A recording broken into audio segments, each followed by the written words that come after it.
One since he was 6 or 7, his dad trained him like a weapon. By the time he turned 18, the world ended. Monsters from another dimension crawled out of portals that tore open across America. He called them GYAT, gate.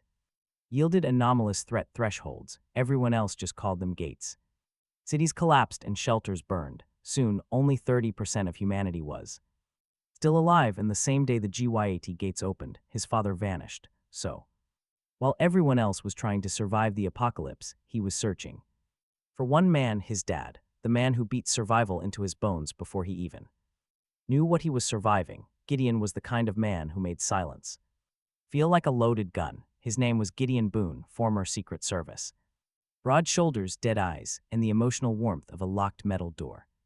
He was not the kind of father who hugged first and explained later. He barely explained at all. The day his mother died, Gideon came home with mud on his boots and his eyes empty. The boy sat on the kitchen floor holding the blue stone pendant she had given him, waiting for her to walk through the front door. He still remembered the stupid little cereal bowl beside him, tiny marshmallows floating around like the world had not just ripped itself open. Gideon stood in the doorway for a long time. The boy asked where Mama was. Gideon looked straight at him and said, "Your mama died. She ain't coming back home tonight or forever."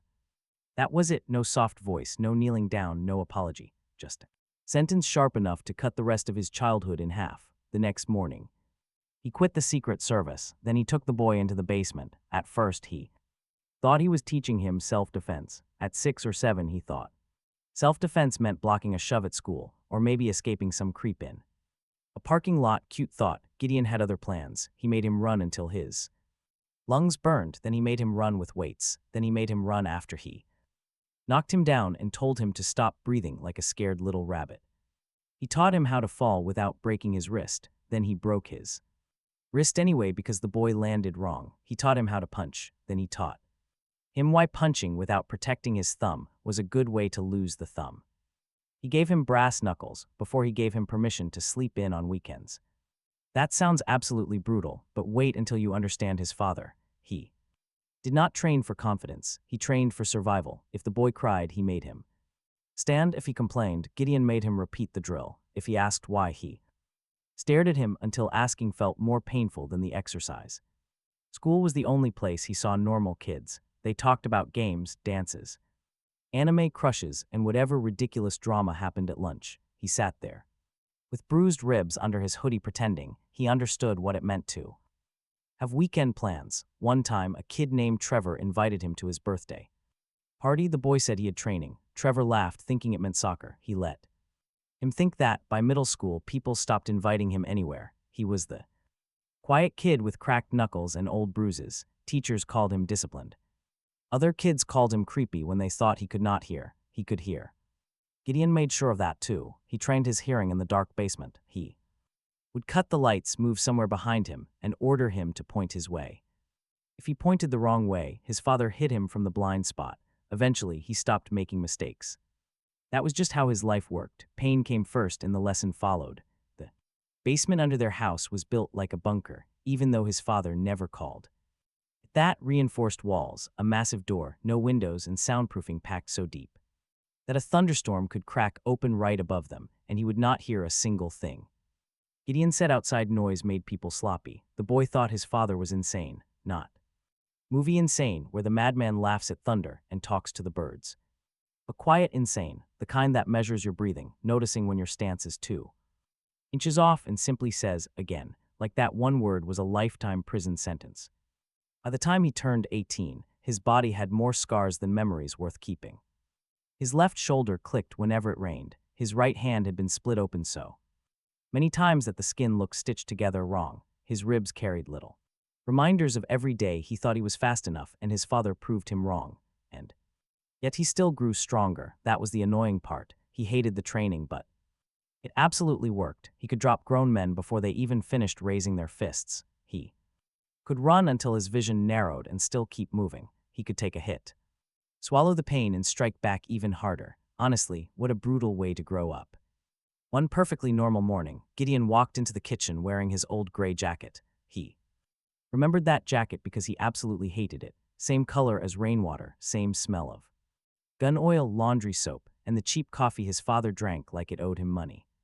Gideon opened the fridge, stared blankly inside, and noted that they were low on food. The boy was at the table wrapping his hands, casually asking so. His father looked over. He immediately regretted saying it. Gideon ordered the full basement routine with no skipped footwork. He muttered a sarcastic obviously, but the man heard that too. His father's eyes narrowed. He quickly added, "Sir, that single word saved him from a heavy lecture, extra push-ups, or maybe even death. Hard to tell when dealing with Gideon Boone." The man grabbed his keys and headed for the front door. Before leaving, he stopped right beside him. For 1 second, his eyes dropped to the blue pendant hanging around the boy's neck. His mother's pendant, a beautiful deep blue stone, smooth and set in a tiny silver frame. He wore it tucked under his shirt because people looked at shiny things differently once they realized you actually cared about them. Gideon's jaw tightened, then he looked away, ordering him not to take it off. The boy frowned, muttering that he did not. Gideon replied, "Good." That was him being emotional. Hold 2 syllables and a grim warning. Hallmark really should have hired him. He finally left to buy some groceries. The boy headed downstairs, the basement lights buzzing on above the mats, heavy weights, sandbags, and old concrete walls. His brass knuckles sat resting on the bench, highly polished from use, ugly as sin and twice as friendly. He started with push-ups, then heavy squats, then weighted lunges, and finally footwork. His father always insisted a fight was decided by the feet long before the hands. He used to think that sounded wise, but later realized Gideon just loved making his legs suffer before punching him directly in the face. 1 hour passed, then 2. He kept going. That was the whole thing about training under Gideon Boone. You did not stop just because you were tired. Tired was merely your body asking a stupid question. By hour 3, his shirt was soaked completely through. Sweat dripped from his chin onto the cold floor. His lungs burned. His shoulders shook violently every time he pushed himself back up. By hour 4, he started getting pretty irritated. His father was strict, cruel, and about as much fun like a fist-first tax audit, but his father was never late, not once if he said training started at 6, the basement door opened at 5:59. If he said dinner was at 7, the food hit the table at 7. If he promised to return in 30 minutes, he came back in 29, just to make time itself look lazy. So when the 5th hour dragged by and the basement door stayed shut, his stomach tightened. He told himself traffic was bad. Then he remembered they lived in a small Pennsylvania town where traffic meant 1 tractor and some guy named Dill.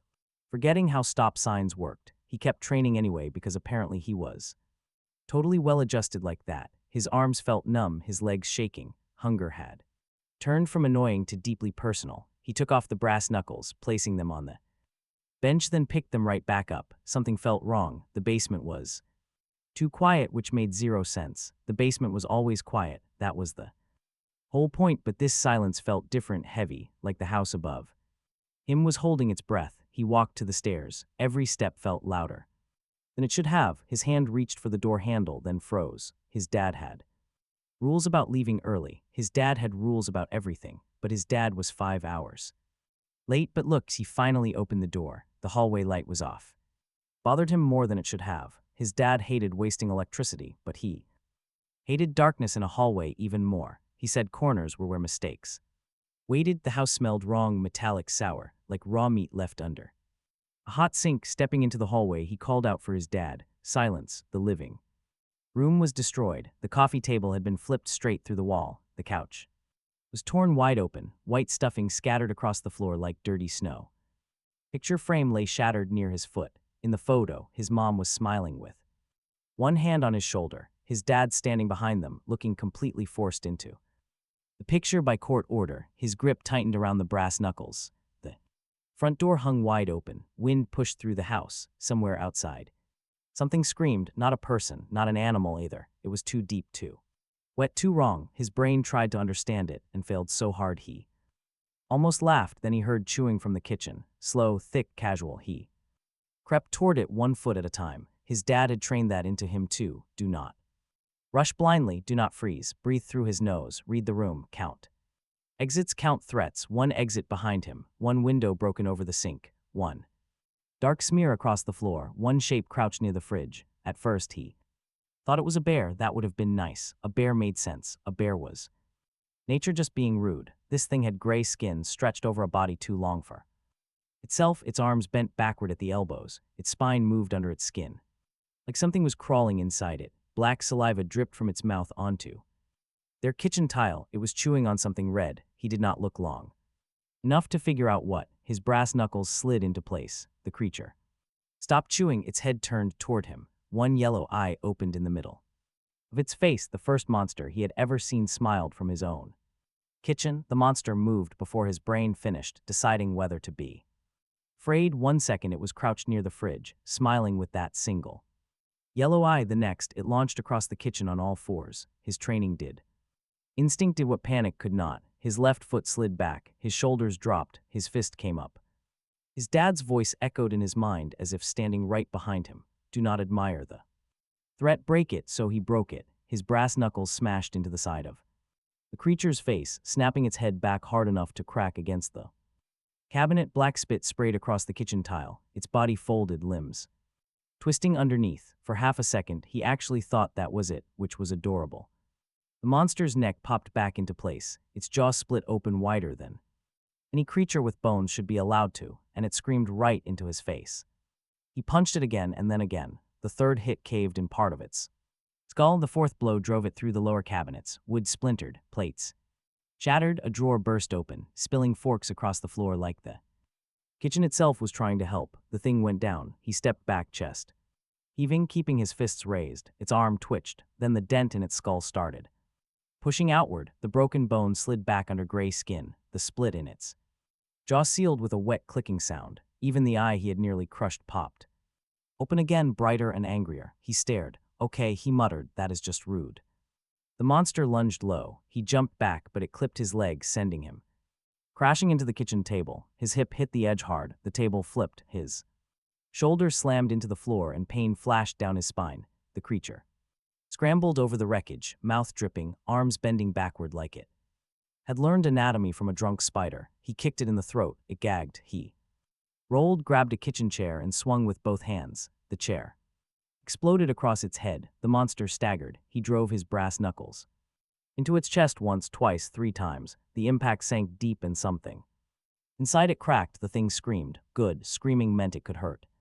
Hurting meant it could maybe die. That was the kind of optimism he had when his first real opponent was a regenerating kitchen demon with terrible manners. He caught its wrist as it slashed at his face, twisting hard. The joint snapped, its claws scraped his cheek anyway, hot lines of pain opening under his eye. He slammed his forehead into its face. His dad would have hated that. He always said headbutts were for idiots wanting a concussion and massive dental bills, but his dad was not there, and the monster was trying to eat him near the refrigerator so formal technique could kiss his ass. The monster's broken wrist repaired in his grip. He felt the bones wiggle back together. That was when fear finally got through, not the sharp kind, but the cold kind, the kind starting in his stomach, showing him that the rules of the world just changed without asking permission. He shoved the creature away and backed into the counter. His hand hit something metal, a knife block. He grabbed the biggest knife and drove it straight into the monster's throat. The blade sank in. The creature froze. Then it smiled again around the steel. The wound closed around the knife like wet clay. He let go. Of course, he said, because apparently he had chosen sarcasm as his emotional support animal. The monster ripped the knife out of its own neck and threw it at him. He ducked. The blade buried itself in the wall behind him. Then the creature charged. He barely got his arms up before it hit him. They crashed into the pantry door. Shelves collapsed. Cans roll everywhere as something heavy strikes the back of his head, causing white sparks to flash across his vision. The monster pins him against the broken shelves, its breath smelling like rotten meat and pennies as claws push toward his throat. His arms shake. For the first time, his dad's training is not enough, making him angrier than the pain itself. He plants his boot against the monster's stomach and shoves. It barely moves half an inch. Maybe less. Its mouth opens, showing rows of jagged teeth sliding out from its gums. A normal person would scream, and he makes a sound too, but refuses to call it a scream. It is more like his soul filing a complaint. He twists sideways just as the creature's sharp teeth snap shut right beside his ear. The bite tears through the pantry shelf. Instead, he grabs a can from the floor and smashes it into the creature's eye. The monster shrieks, loosening its grip. He slips under its arm, rolls across broken glass, and comes up near the sink. his cheek burns his shoulder. Throbbing while his ribs feel like someone kicked a door into them, the monster turns slowly, its crushed eye already swelling right back into shape. He looks at his brass knuckles, blood, black slime, and scratched metal. Then he looks at the monster. Everything he breaks keeps fixing itself, skull, throat, wrist, and eye. There has to be something he is missing. His dad used to say everyone has a weak point and that humans protect theirs with habits. Monsters, if they exist, protect theirs with pure instinct. At the time, he thought that was just another insane basement speech. Right now, standing barefoot in a kitchen covered in blood and broken cereal, he is willing to be a little less judgmental. The creature lowers itself, ready to spring again, its chest pulses once. A faint light blinks under the gray skin right in the center of its body, blue at first, then violet, then a little flash of amber, like marble with fire trapped inside. He notices it because the rest of the monster is ugly as hell. This glowing core is beautiful, which makes it highly suspicious. Then, out of nowhere, he remembers middle school lunch, not a useful class, not an emergency drill or some secret service. Wisdom from his dad, anime. A bunch of guys at the table behind him argued about some show where the hero kept losing because he was attacking monsters like they were animals. One kid insisted you have to destroy the core stone. He remembers thinking they sounded stupid back then, but now he also remembers eating alone, so clearly he was the social expert. The monster leaps, he drops low and lets it pass over him. Its claws tear through the cabinet behind his head. He sees the glow again, center chest, hidden under muscle. It twists away every time he aims there, so it knows, or maybe instinct knows. Either way, that is enough. He rushes in. The monster slashes at his face. He slips inside the swing and hammers its ribs once, twice, then drives his knee into its stomach and grabs the loose skin around its chest. With his left hand, it screams and claws his back, but he holds on. His dad taught him to hold on through pain. That lesson sucked for 18 years, but it is finally paying rent. He punches right into the glowing spot. The first hit splits the skin and the monster bucks like he stabbed a live wire. The second hit, he cracks something hard. Bright blue light flared through the wound. Purple light shone out. The creature went wild, slamming him back. He hit the counter hard, his vision blurred. For a second he saw it. His mom's pendant swung against his chest, the blue stone tapping his skin. A quiet reminder to stay awake. The monster grabbed his shoulder. He shoved his fist deeper into its chest, brass knuckles driving in. It felt brittle, more like sick glass than bone or metal. The monster shrieked, cracking the window. He struck the core again. Pure chaos as the core shattered, light bursting through its chest. Shards of bright color scattered all over the floor tiles. Like a smashed bag of expensive candy, the monster froze instantly. Its mouth hung open inches from his face as its body collapsed. Then its gray skin dried. This time it did not heal. One breath, two, three, nothing moved. He kicked its head anyway. Bravery had nothing to do with it. He just preferred confirming his work. The head rolled away. He stood in the ruined kitchen, shaking. His knees almost gave out, hands numb inside those heavy knuckles. Blood dripped slowly from his cheek, soaking right into his collar. On the floor, those broken core pieces still glowed like candy. Some pretty little death rocks. His stomach growled loudly as he stared. But even while starving, he had standards, so he left them there. He called out for his dad again, still no response. He searched the house. With fists raised, he checked the living room, hallway, and back porch. It looked like a massive fight had torn through the entire place. Broken furniture, deep claw marks, and blood he tried to ignore. The front door still hung open. Outside, the screaming had only intensified. He stepped onto the porch. His brain completely rejected what he saw across the street. The neighbor's house was on fire, her white fence completely ripped out of the ground. The metal was wrapped around a minivan, with a police cruiser nearby. Its emergency lights flashed silently, the front end crushed like a soda can.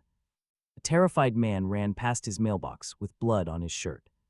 Suddenly, something dropped from above, dragging him behind a parked car.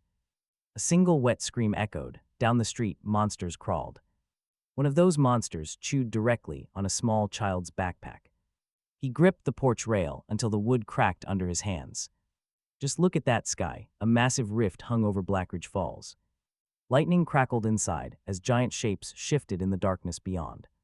These things had limbs far too long to belong on this earth. He did not have a name for it yet, a gate, a portal, whatever. All he knew was the world outside had died while he did push-ups. Then he remembered exactly why he came upstairs. He needed his dad. His father had gone out to buy groceries, only 6 blocks away. Black smoke rose from that direction, somewhere between his house and that fire. His dad had vanished, and his body prepared to move. He moved before his logical brain could even object. After all, his father was gone. He was heading there, a brilliant plan, right? The world was currently had apparently been ripped wide open by massive sky wounds and kitchen demons, and his first move was checking the grocery store. But when a father vanishes on the very morning monsters show up inside his house, he is not sitting down to make a vision board. He simply follows his father's last steps. He stepped off the porch, his brass knuckles still wet from that thing in the kitchen. From the ground level, the street looked far worse. There were burning houses, wrecked cars, screams, and a massive sky tier. It was absolutely horrible, yes, but still far enough away to pretend it was just some bad movie playing through a dirty window. Then his bare foot hit warm glass that immediately made it real. He looked down, pulled the shard out, and made one normal decision. Limping back through the broken doorway, he shoved his feet into the first boots he found by the mudroom, running out again with laces untied. His dad would have called that proper prioritizing. A normal father would say he just needed shoes. He moved quickly past a neighbor's burning fence and crouched low beside a crushed pickup truck. The air was hot, thick with smoke, and ash floated over lawns. Somewhere nearby, a car horn blared one long, stupid note into doom. Then a blood-covered man stumbled out from behind a school bus with his shirt torn wide open. He saw the young man and desperately reached out for help. He gasped, begging for help. The young man opened his mouth to ask if the man had seen his father. Right then, a terrifying creature dropped from the bus. The monster slammed the man down, instantly bending his knees backward. He reacted immediately, not even processing that horrific bone-cracking sound. This creature was smaller than the kitchen nightmare, looking like a large dog assembled by a butcher during a blackout. 6 legs, a jagged jaw, and wet black eyes covering its head. It slowly turned, holding the victim's torn sleeve in its jaws. He certainly didn't wait for it to finish eating. Charging right in, he drove his brass knuckles straight into its skull. The monster slammed against the bus tire, bounced off, and shrieked. Its broken head already began knitting back together as it ran. He muttered that he knew the trick now, but knowing it didn't make this easy. The beast lunged at his throat. Stepping inside, he grabbed its leg and slammed his brass knuckles straight into its chest, but it was the wrong spot. The monster twisted, biting deep into his forearm. Searing pain sharpened his vision. He drove his knee upward, feeling a pulsing core beneath its ribs, a desperate move. There it was. He punched again, lower this time, splitting the skin. A beautiful glowing green-blue light shone through all that ugly, mutated flesh. He struck with everything he had. The core shattered like glass, and the beast collapsed. It was dead for real. Colorful fragments scattered everywhere under the bus, glittering in emerald, blue, and deep violet like some fake candy. Suddenly his stomach growled. He stared at the glowing pieces on the road, then looked down at the dead monster, still leaking dark fluid onto his boot. He muttered that he was not that hungry, watching the survivor slowly crawl away. Elbows, he grabs a man's shoulder. The guy flinches so hard he almost strikes back. He asks if the stranger has seen an older, big guy in a gray jacket. Someone who clearly hates both weather people and joy. The stranger stares back, like he was asked to solve algebra while bleeding. Then he shoves him away. He scrambles away. Fair, social skills were never his best weapon. He keeps moving. 6 blocks to the grocery store used to be absolutely nothing. Just a simple walk past cracked sidewalks, a barber shop, and a local church. The one with the front sign that always tried way too hard to be funny.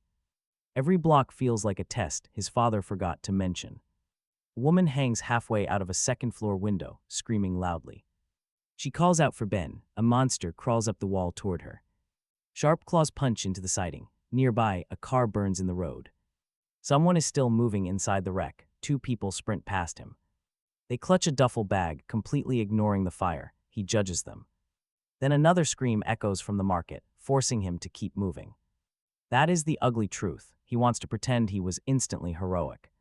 But he was not. He is 18, bleeding, starving, and searching for his father. His father comes first. At the corner of Mason Street, 3 monsters wait. They are fighting over something beside a crashed police cruiser. One looks like a hairless wolf with freakishly long arms, while another is round. Its body is covered in twitching holes. The third is just teeth with legs, absolute nightmare fuel. Talk about committing to a theme, he quietly slips behind them. He moves slowly, ears catching every sharp scrape of claws on pavement. Every wet crunch and low growl registers. His father's harsh drills prepared him. He is good at detecting danger without staring, but it is still disgusting. Suddenly, the hole-covered beast lifts its head. Every single pore opens up. The boy freezes, it sniffs, his hand tightens, then the wolf snaps. The beasts turn on each other, tearing flesh in a brutal frenzy. He slips past, hating his gratitude toward these nightmares for their fighting. Soon, the grocery store appears through the rising smoke. Blackridge Market, half the sign is entirely gone. The automatic doors glitch open and shut, even though one hangs completely sideways. Flipped shopping carts are scattered across the ruined parking lot. A massive delivery truck has smashed straight through the front wall. Spilled boxes look like someone tried feeding canned soup to the apocalypse. Dark smoke billows from the pharmacy. Small fires burn under broken lights. Crouching behind an SUV, he scans the area. His father's words echo. Count the exits, count the threats. Never rush when your emotions get loud. He counts 4 monsters total, 2 near the entrance, 1 on a roof. Another beast prowls inside the store, dragging something through the dusty aisles. Still no father, no gray jacket. His chest tightens up in panic. Forcing a slow breath, he makes his move. The nearest monster hears him. As the beast turns, he grabs a heavy shopping cart and shoves it. It slams into its legs, folding them instantly. Before it can heal, he leaps. He drives his fist straight down, shattering the glowing orange core beneath. Its ribs, a second monster lunges from his left. He ducks behind the cart. In return, claws scrape metal. He grabs one of those loose metal rails and yanks it free, jamming it directly into the creature's mouth when it comes. Through it bites down, stupid thing. He kicks its knee, steps around, and hammers the center of its chest until a violet core cracks under his knuckles. The monster on the sedan screams. The one inside the store screams back. Great, apparently murder has a group chat. He sprints through the broken entrance. The smell inside almost knocks him backward. Smoke, blood. Spoiled meat, cleaning chemicals, burned plastic, that weird fake cinnamon smell. From the bakery section, still hanging around like it had not received the memo, the front registers are destroyed. Candy bars cover the floor, magazines are scattered through blood. 1. Checkout lane is ripped clean out and thrown into the produce section. He moves fast through the aisles. Dad, he calls. His voice sounds small in the wrecked store. That bothers him more than it should. He passes the frozen food section. The glass doors are shattered. Ice cream melts across the floor in pink and brown puddles. A carton of eggs somehow survived on a shelf untouched, like the universe wants to be funny. Something moves near the meat counter. He turns. The monster inside the store drags itself around the corner. It has no back legs, just arms, a long torso, and a mouth that opens vertically down its chest. He raises his fists. Can we not? He asks. It screams. So that is a no. It comes fast, pulling itself over broken tiles with both arms. He steps onto a fallen shelf, jumping over its first swipe and lands beside it. His first punch hits the wrong place. His second cracks something. The creature twists in its chest mouth. Snaps at his thigh. He grabs a hanging scale from the butcher counter and smashes it into the monster's head. The scale breaks. The monster does not care. He sees the core glowing deep under the split in its torso, red as a brake light. He drives his fist down. The core shatters on the third hit. The monster folds in on itself. He stands over it, breathing hard, and listens. No more movement. Only fire crackling, sprinklers hissing weakly from a broken pipe, and somewhere deeper in the store, metal tapping against tile. He follows the sound. It leads him past the dairy coolers, around a collapsed display of cereal, and toward the back hallway near the employee entrance. That is where he finds the jacket, his dad's gray jacket, caught under a fallen metal shelf, one sleeve torn nearly in half. Blood stains the collar and shoulder. The old brass zipper is broken. The fabric still smells faintly of gun oil and cheap coffee under all the smoke. For a few seconds he cannot move. The store burns around him. Monsters scream somewhere outside, and he just stands there, staring at a stupid gray jacket, wondering what's left to do. To tell him what happened, he drops to one knee, pulling it free. No body. He checks under the shelf, behind the hallway door, inside the employee room. Nothing, no dad, just the jacket. Hope is a cruel thing when it arrives covered in blood. If there had been a body, at least his brain would have known where to put the pain, a grave, a breakdown, something. But no body means no ending. Maybe he could have run or been dragged away. He could have been hurt. Maybe he was alive. That single word hit him so hard he almost said it aloud. Alive. He shoved the jacket against his chest and stood. Then something cold touched the back of his neck, not claws, fingers. Hands slid under his collar, hooked around his mother's blue pendant, and pulled. The hand around his necklace lasted half a second before he caught the wrist. Those fingers were thin, cold, and way too confident for someone touching the only thing in this world he still cared about besides his missing father. He twisted. A girl's voice hissed behind him, "Okay, that is attached to my arm." He turned. Gideon's bloody jacket pressed against his chest, and his brass knuckles still in his other hand. She was about his age, maybe slightly younger. Dark hair chopped unevenly around her jaw, torn jacket, backpack tight, knife at her belt, eyes too awake. Her gaze flicked to his fist, then to the pendant, then to the torn jacket, then back to his face. She smiled like this was normal. "Hi, rough morning." He tightened his grip. Her smile twitched. "Right, bad joke." He accused her of stealing. She claimed she was just checking it. With fingers, she shrugged. That is how checking works. He stared at her. She stared back. The girl sighed and lifted her free hand. Look, she thought he was dead, but he was standing. Still alive, though. She tried to pull free, but he did not let go. The blue pendant was half pulled from under his shirt, the chain digging into the back of his neck. When she yanked it, his father had told him never to take it off. His mother gave it. This girl had no idea how close she came to being the second thing he broke. Open in that grocery store. Her eyes shifted, probably reading his face better than he liked. "Okay," she said softly, "that one matters." He knew it did, and yeah. Hard to miss his murder stare. He leaned closer. "Name, Sloan." He waited. She rolled her eyes, saying, "Sloan Archer, happy now?" Not really. Happiness was not exactly on his menu. He shoved her wrist away, keeping himself between her and the pendant. Sloan rubbed her arm and looked at Gideon's jacket. "Someone yours." "His dad," he replied. The words slipped out too fast. Her face changed for half a second. Not pity. He hated pity. This was sharper, like recognition. Then she buried it under a fake little shrug. Lots of people lost loved ones today. He did not ask for sympathy. Suddenly, something scraped near the bakery aisle. They both turned as cereal boxes slid off a broken shelf.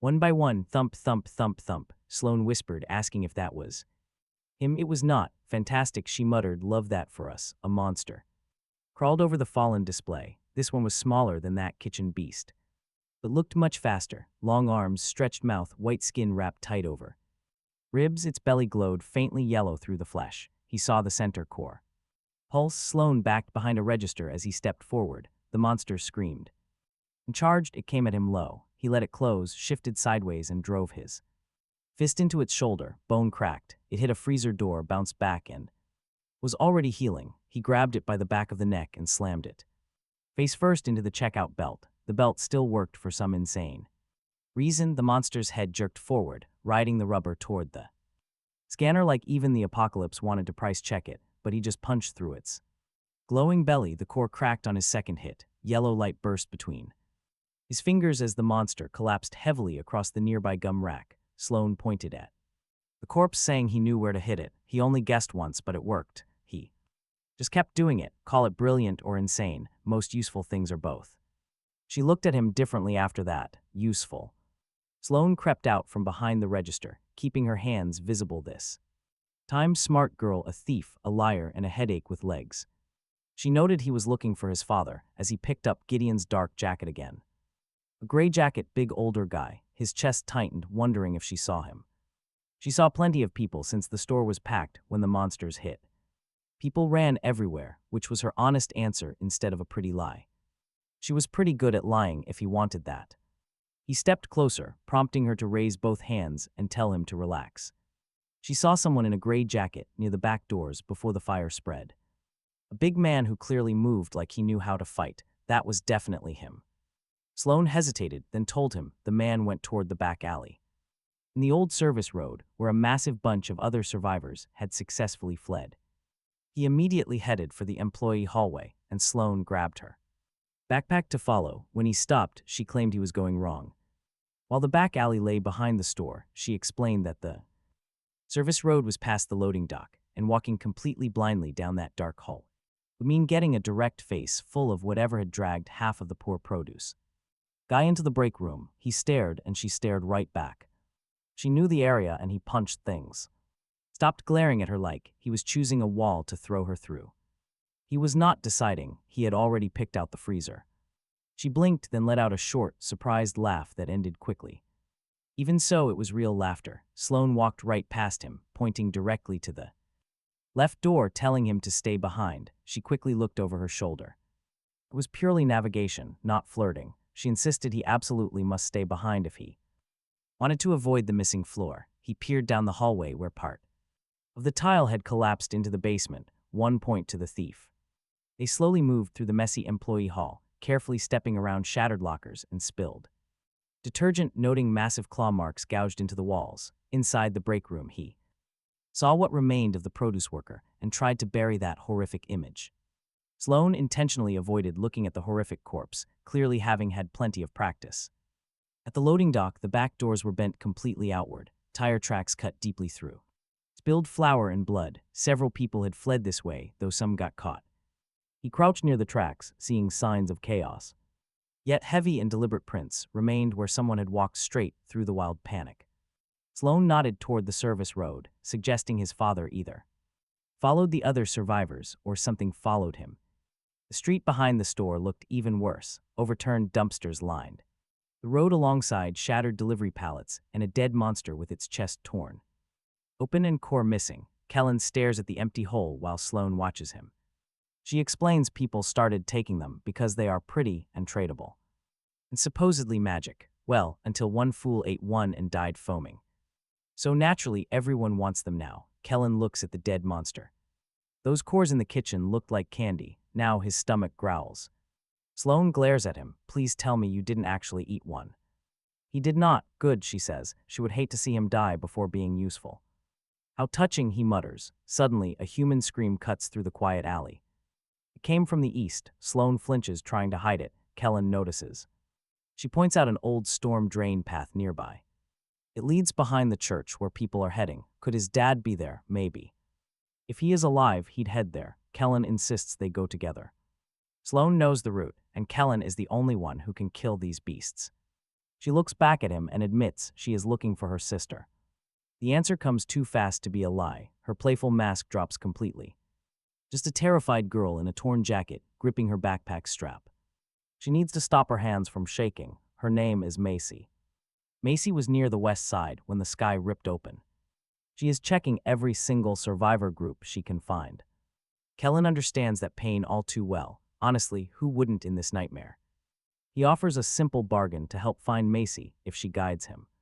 Sloane asks if he is always this romantic, but Kellen just stares. She waves her hand. Suddenly, a terrifying howl echoes from the main road. More monsters answer. Sloane snaps that they must move, calling Kellen Brass Boy. He absolutely hates that nickname, but they have no time. They run. Sloane takes the lead, darting through tight alleys and vaulting over fences. They slip past a barber shop yard and plunge into a trash-filled drainage path. She moves fast but alert, pausing at every single corner. Kellen follows closely behind her, Gideon's jacket secured around his waist.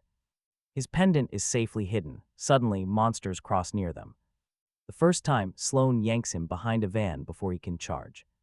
The second time, a beast bursts straight through a side gate, all teeth. Sloane stumbles, but Kellen grabs its neck and slams it down hard. He punches straight through its chest before it can call for backup. The core shatters under his knuckles. Sloane just stares in absolute shock. She calls Kellen deeply unsettling, and he simply says thank you. That was not a compliment, she snaps. He knows. They press on. The sun sinks behind thick smoke, revealing a massive tear in the sky. It pulses with sick light. The shelter is hidden underneath the church. Sloane points them toward a concrete stairwell tucked behind the main hall. A heavy metal gate blocks the entrance to the underground refuge. Sandbags are piled high, and a handmade sign hangs from the bars. It welcomes survivors, but a chilling marker warning is written below. No second chances allowed. Honestly, talk about a brutal reality check. Suddenly, a blinding floodlight snaps on. Behind the gate, 3 rifles aim. Rifles aim right at them. A man's voice shouts from the dark stairwell, ordering them to freeze. He orders them away from her to show their necks. Sloane immediately raises her hands, but Kellen hesitates because of his messy hands. One hand is covered in thick monster blood, while the other wears heavy brass knuckles. The rifles click. Sloane urgently hisses for Kellen to raise his hands. Calling it a popular human custom, Kellen raises his fists as the guard stares at his weapons. He takes in the brass knuckles, the bloody clothes, and the dead monster pieces on Kellen's sleeves. Then he aims his rifle straight at Kellen's chest. He warns that one wrong move means they will drop him before the monsters get a bite. With 3 rifles aimed at him, Kellen realizes his dad would absolutely hate his terrible stance.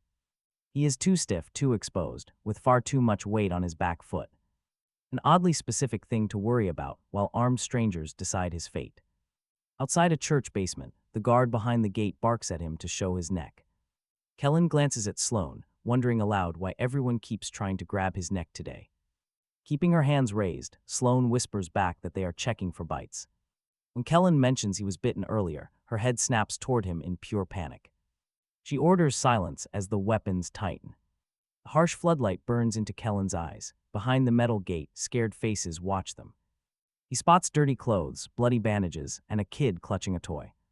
The toy has only one ear. The older, gray-bearded guard holds his rifle ready. He holds the gun like mercy is expensive. He orders the girl forward first. He tells her to step forward slowly. Sloane moves like she has done this before. With her hands up, she lets them check her neck, wrists, arms, and ankles. A woman searches her backpack, taking the knife from her belt. Sloane looks deeply wounded. She complains that she and the knife had a bond. The woman tells her to bond with breathing. Then it is Kellen's turn. The rifles follow him as the gate guard looks down. The guard's eyes drop to Kellen's brass knuckles, ordering him to take them off. Kellen refuses. Sloane makes a tiny noise, like someone watching a stupid man run toward a stupid death. The guard lifts his rifle higher. It is definitely not a request. Sloane steps in immediately.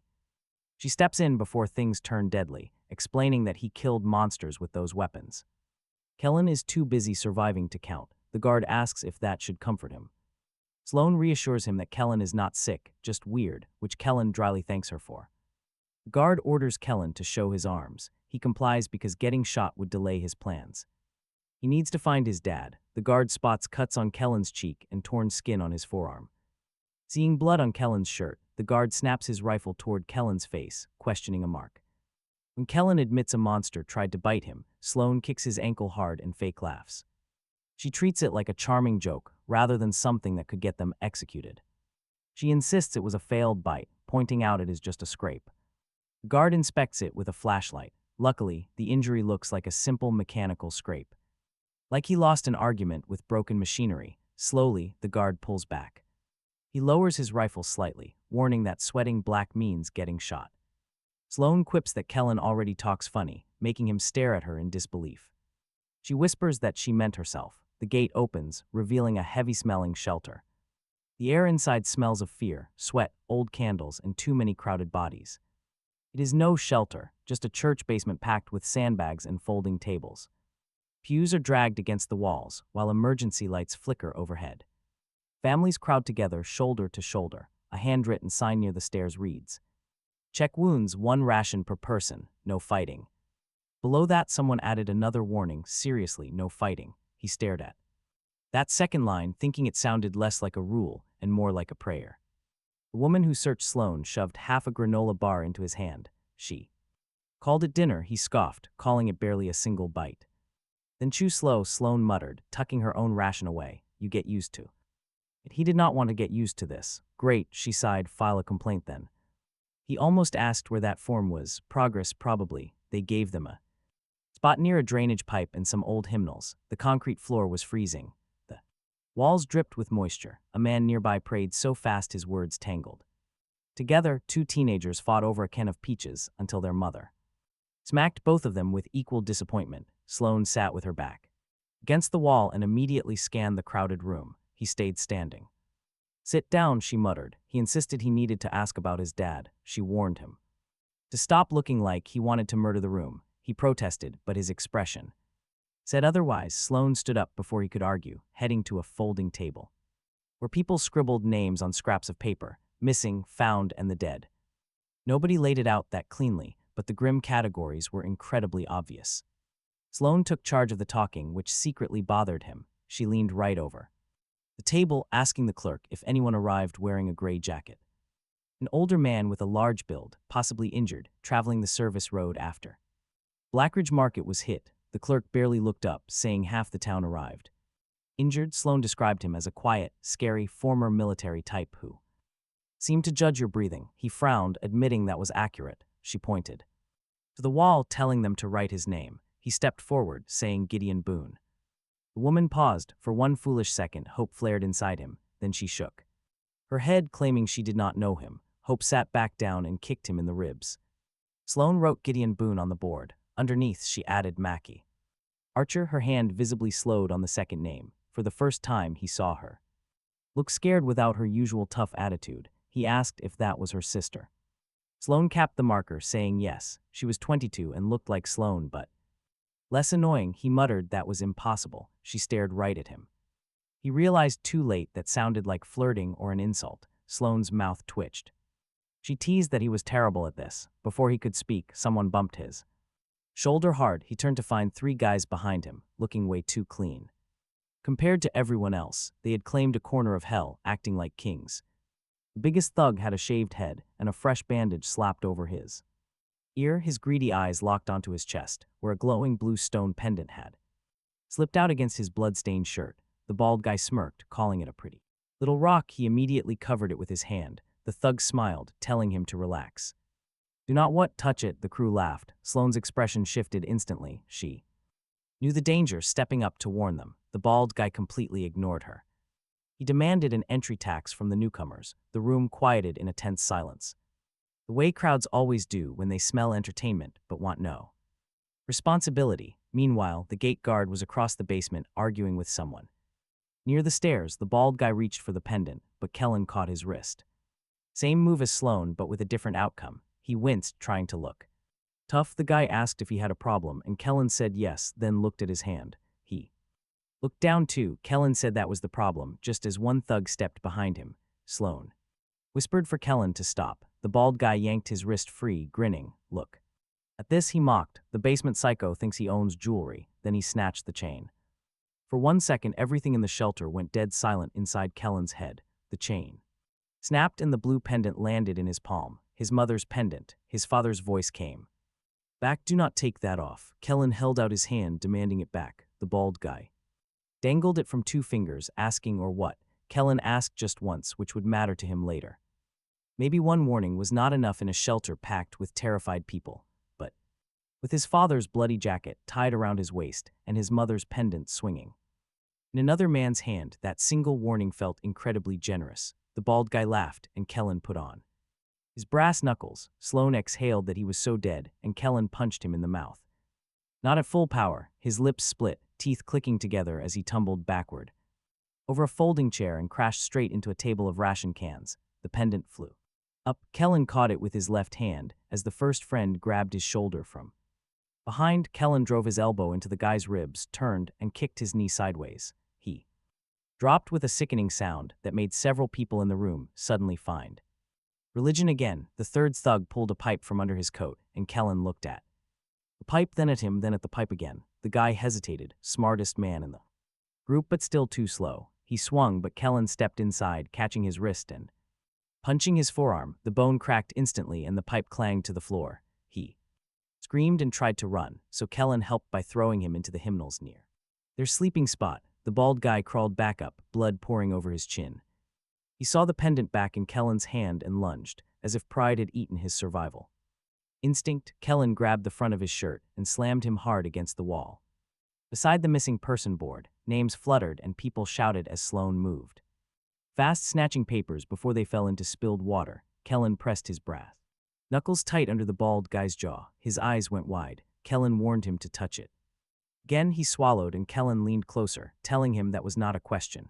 The gate guard finally shoved through the crowd with 2 rifles behind him, yelling to back off. Kellen did slowly. The bald guy slid down the wall shaking, while his friends groaned on the floor. Nobody looked eager to avenge them, and the guard stared at the damage. 10 minutes, the guard snapped. Sloane raised a finger, saying to be fair they started it. The guard snapped, asking if he asked her. No, she said, but people rarely do, and yet here they are. A door opened near the back of the basement, and an older woman stepped out, short gray hair, shotgun in one hand, calm enough to make everyone else shut up. She looked at the three beaten thugs, then at Kellen, asking if he did that. Yes, Kellen said. Why? He stole from him. The bald guy tried speaking through his busted mouth, muttering that a crazy bastard attacked. The woman pointed the shotgun at him without looking, warning Bryce that if he lied with blood on the evidence, she would make him clean toilets with his broken face. Bryce shut up, and Kellen realized he liked her a little. The woman turns around. Her name is Kellen. Sloane introduces herself, pointing at her chest. Sloane jokes about having fewer assault charges, but Kellen ignores her, telling him he can fight. He stays silent as muffled screams suddenly echo from the stairs. They need food, medicine, batteries, water, and anything that can still burn. It must burn without poisoning them. Kellen announces the dawn run, making Sloane narrow her eyes. That sounds like a punishment, Sloane mutters, but Kellen just looks at the bleeding thugs. It is a chance to be useful, before she decides he is too much trouble to keep. She does not want trouble in her church. He speaks up, demanding to know about his father. Survive the run, she tells him. Bring back supplies because people talk more when they eat. Kellen walks over to a map of Blackridge Falls and taps 3 red circles. The routes between them are covered in warning marks. Sloane mutters about the warning marks, and Kellen does not disagree.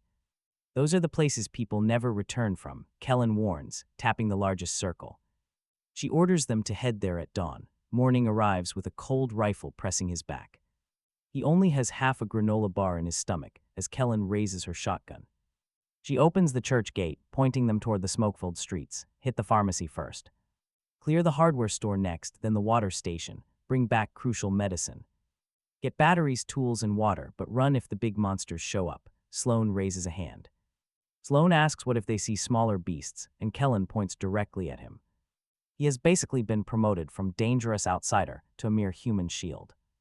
5 people join the supply run, including him, Sloane, and a thin guard holding a rifle. A woman with a crowbar and a man in a camo cap glare at his brass knuckles. The guy glares. The guard shoves an empty duffel bag into his chest. Carry, the guard demands. He asks if everyone gets treated this politely. Sloane steps between them before another fight can ruin the morning. He means thank you, she covers. He had tied his mother's pendant to some cloth.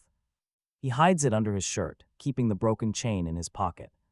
It remains wrapped around his waist. He could have left it behind, but he refused.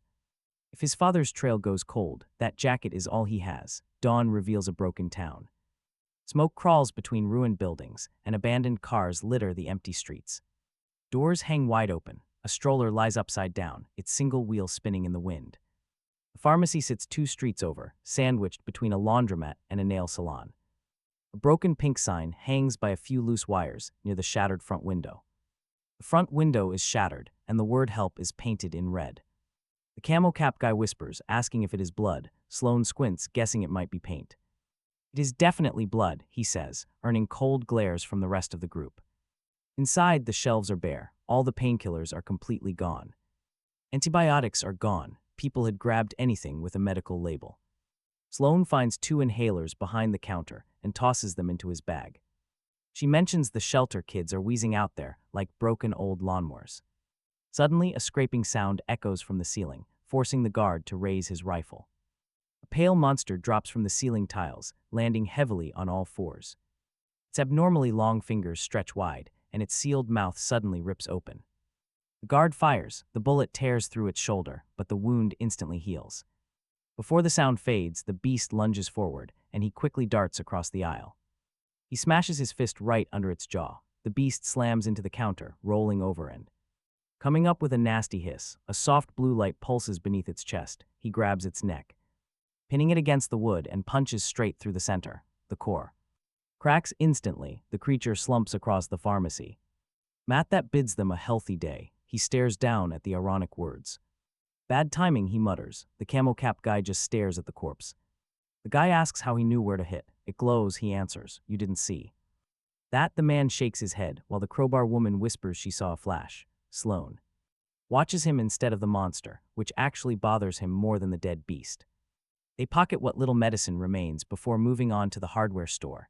His stomach has stopped growling, now threatening violence. That half of a granola Bar burned out hours ago. His body runs on fear, pain, and whatever emotional scars Gideon inflicted during his childhood, the local hardware store has been barricaded from the inside. Someone tried to survive here using lumber, paint, cans, and old garden tools. It clearly didn't work. They scavenged batteries, rope, gloves, duct tape, bolt cutters, and some road flares. Sloane spots the guard holding a flare and warns him to be careful because things notice fire. The guard scowls, asking if she is an expert. Being alive is her only certification.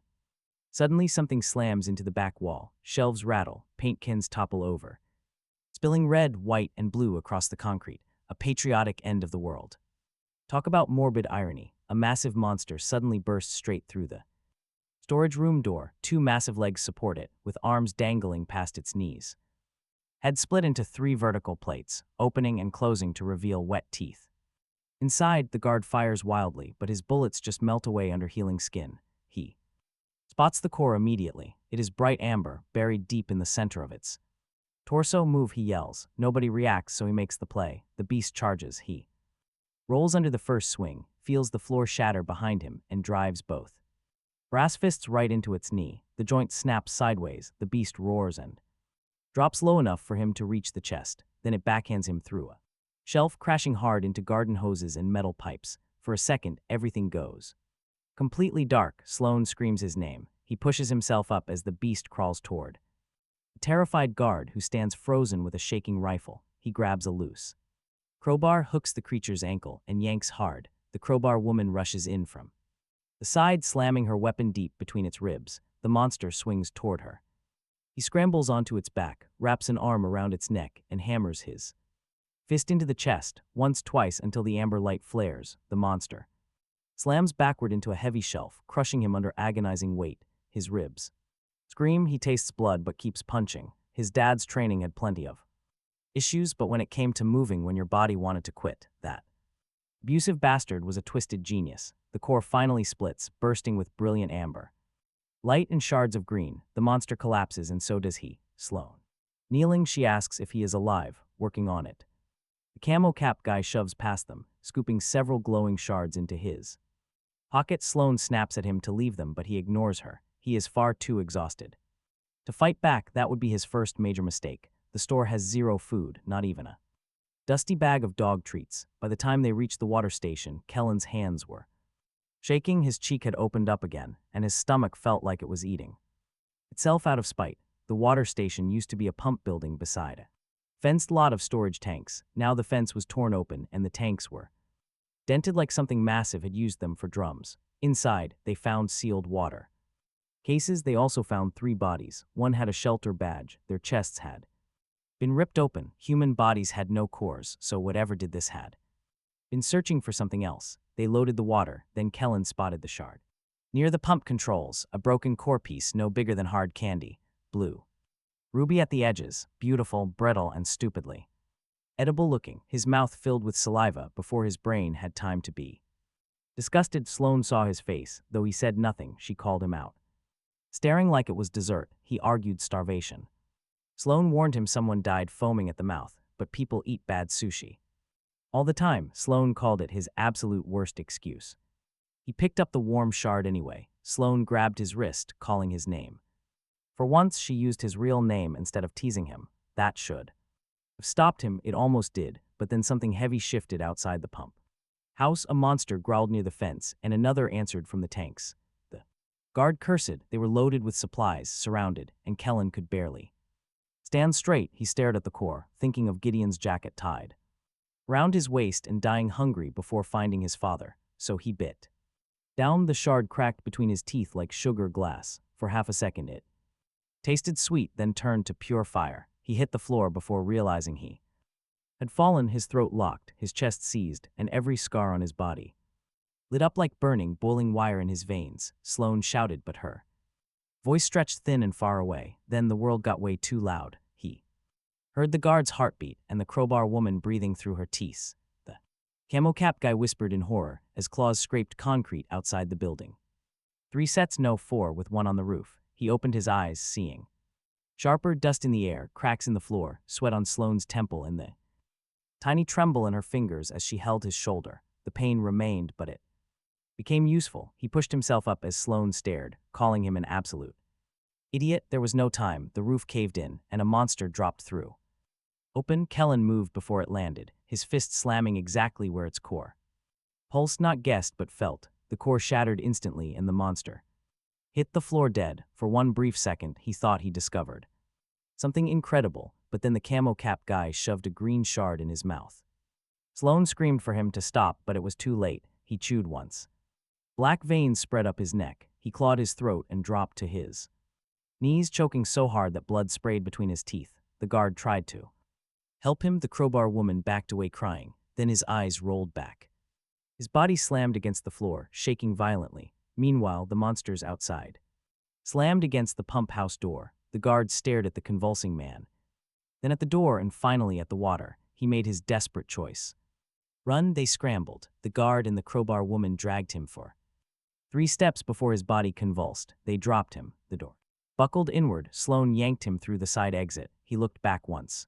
The camo-capped guys stopped moving. They failed to get all the water and all the tools, but they brought back enough to open the gates when they staggered back at noon, bloody, shaking, and one person short. Nobody cheered. People saw the bags first, then the empty space where the camo-capped guy should have been. The woman with the shotgun listened as the guard explained what happened. Her face stayed hard until he mentioned the core. Then her eyes locked onto him. Sloane stepped slightly in front of his shoulder. Enough to protect him. Just when things couldn't get more tense, a radio crackled. On the missing person table, static filled the room. A thin voice broke through, distant and shaking. This is an emergency civilian broadcast.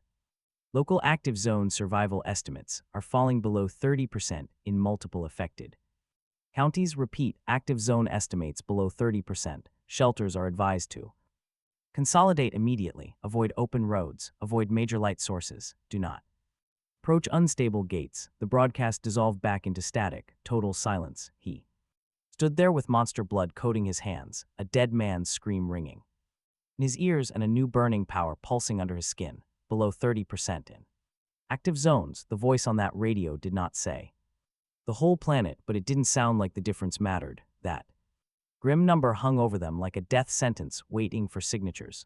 And somewhere out there, if he was still breathing, his father had heard the same. World ending. The radio claimed active zones were falling below 30%, and the shelter changed before the static even died. Everyone stared at the little radio on the missing person table. Then a man near the stairwell whispered 30%. A baby started crying. The woman with the shotgun snapped, quiet.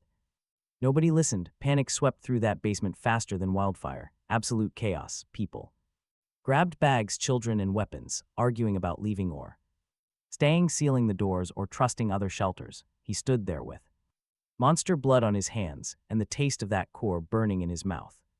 Everything was deafening. The crying baby, the loud static. Sloane's heartbeat bothered him most because he could hear it speeding up. The guard from the supply run pointed at him while explaining what happened outside. His voice shook when he told the shelter leader he had eaten a core and survived.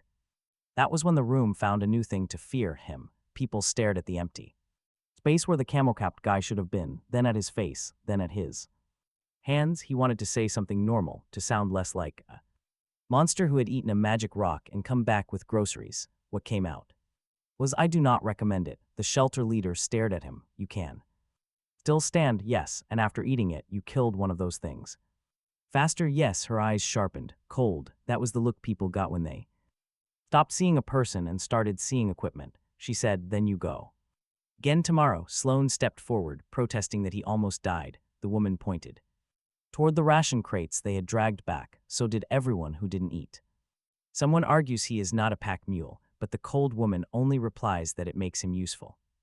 Useful? He absolutely hated that word. He looks up at the board, where Gideon Boone's name still hangs. Max Earker's name is pinned right below it, just 2 names lost on a wall crowded with desperate searches. Surrounded by starving people who need supplies far more than answers, he makes his quiet declaration. He is leaving the second he can walk straight. The shelter leader raises her shotgun slightly. She warns him that if he walks out now, he can never return. So they stay 3 more days. Trust is not the issue. His broken body is still shaking. The core burn keeps flaring up, while monsters outside stalk every flicker of light and sound. They hunt in packs. 3 days is all it takes for this dark basement to rot. Desperate people stop sleeping. Parents hide food. The missing board quickly fills to the brim. Names overlap in a chaotic mess. On the third morning, two desperate families decide to flee. They head for a shelter 3 miles south, but their horrific screams echo back before noon. Nobody dares to go after them. Later, Sloane finds him resting quietly by a drainage pipe. He is busy securing his mother's pendant to the worn cloth around his neck when she speaks. She found a woman who heard about a refugee convoy heading west. He looks up immediately. She wonders if Macy or his dad might actually be with them. Survivors from Blackridge Market were supposedly funneled in that exact direction. She points out that while maybe means nothing, a slim chance is all they have left. He hates that she is right. They pack up and leave before sunset, unstopped by the leader. She is busy arguing about sealing the doors. As they reach the stairs, she relents. She suddenly tosses Sloane a half-empty box of water purification tablets. Sloane catches it, dryly asking if this is her strange version of a proper goodbye. Bitter leader replies it is her way of not wasting a bullet later. Outside, the ruined streets of Blackridge Falls are now eerily quiet compared to the first day. The screaming is less constant now, but that does not mean anyone is safer. It only means there are fewer survivors left to scream. They chase the first rumor. It leads to an empty gas station. The second rumor points to a school gym. That shelter is completely burned down. A third lead is a survivor who saw an older man. He wore a gray jacket near a farm road, but Sloane notices the man staring at their bag. She warns him that the man is lying. By month's end, the world shifts entirely. Every survivor learns the cost of water, medicine, rumors, and especially monster cores. During the harsh winter, he swallows another core, a small violet shard, bitter as pennies. The pain is less intense than before, but he still bites his sleeve to muffle his screams. He cannot risk attracting the deadly beasts lurking in the nearby shadows. The core grants him heightened hearing, letting him track movement through solid walls. Sloane hates it, claiming it makes his expression look completely lifeless. He dryly responds that is just his normal face, and she agrees. Months turn to roots. Habits form. Sloane asks the questions while he stands behind her, looking intimidating. Strangers lie less when he stands within arm's reach. Sometimes they find names. They are never the right ones. Macy Archer's name only appears when Sloane writes it. His father, Gideon Boone, becomes his own quiet prayer, written on ruined walls and maps. He leaves the name anywhere survivors might pass. By the second year, the count is lost. Consuming monster cores is a massive gamble, even in the smallest possible fragments. Red cores tear directly through muscle, while blue ones amplify his hearing to painful levels. Raindrops on a metal roof strike his brain like countless sharp needles. There were no clean rules, just bodies that handled it and bodies that did not. His handled it, lucky him. 4 years passed, he found 100 lies. 16 graves and 0 fathers. By age 22, his brass knuckles were dented beyond repair, but he fixed them anyway. His body had changed stronger. Faster and harder to kill. His senses stayed open even when he wanted them shut. Sloane had changed too. She could steal a map, trade a battery, insult a warlord, and still walk away with his canned peaches. She searched for Macy while Kellen still searched for his dad. The lead that ruined them came from a dying trader under an overpass near the old freight line. He had been cut open by something human. Not monster, his bags and boots were gone. Whoever robbed him had left him with a cracked radio and enough blood to make talking difficult. Sloane crouched down. Who did this? The trader's eyes drifted to Kellen. Are you two looking for taken people? His hand tightened. Sloane said maybe. The trader rasped the freight yard. People disappearing, strong ones, young ones, anyone who can fight. They chain them and move them underground. Sloane's face went completely still. Macy was 22. When the world ended, strong enough to survive, young enough to be taken, Kellen asked an older man in a gray jacket. The dying trader coughed up blood. Saw a man like that years back maybe. Hard to remember. Again that word had kept Kellen alive and miserable for 4 years. Sloane touched his arm.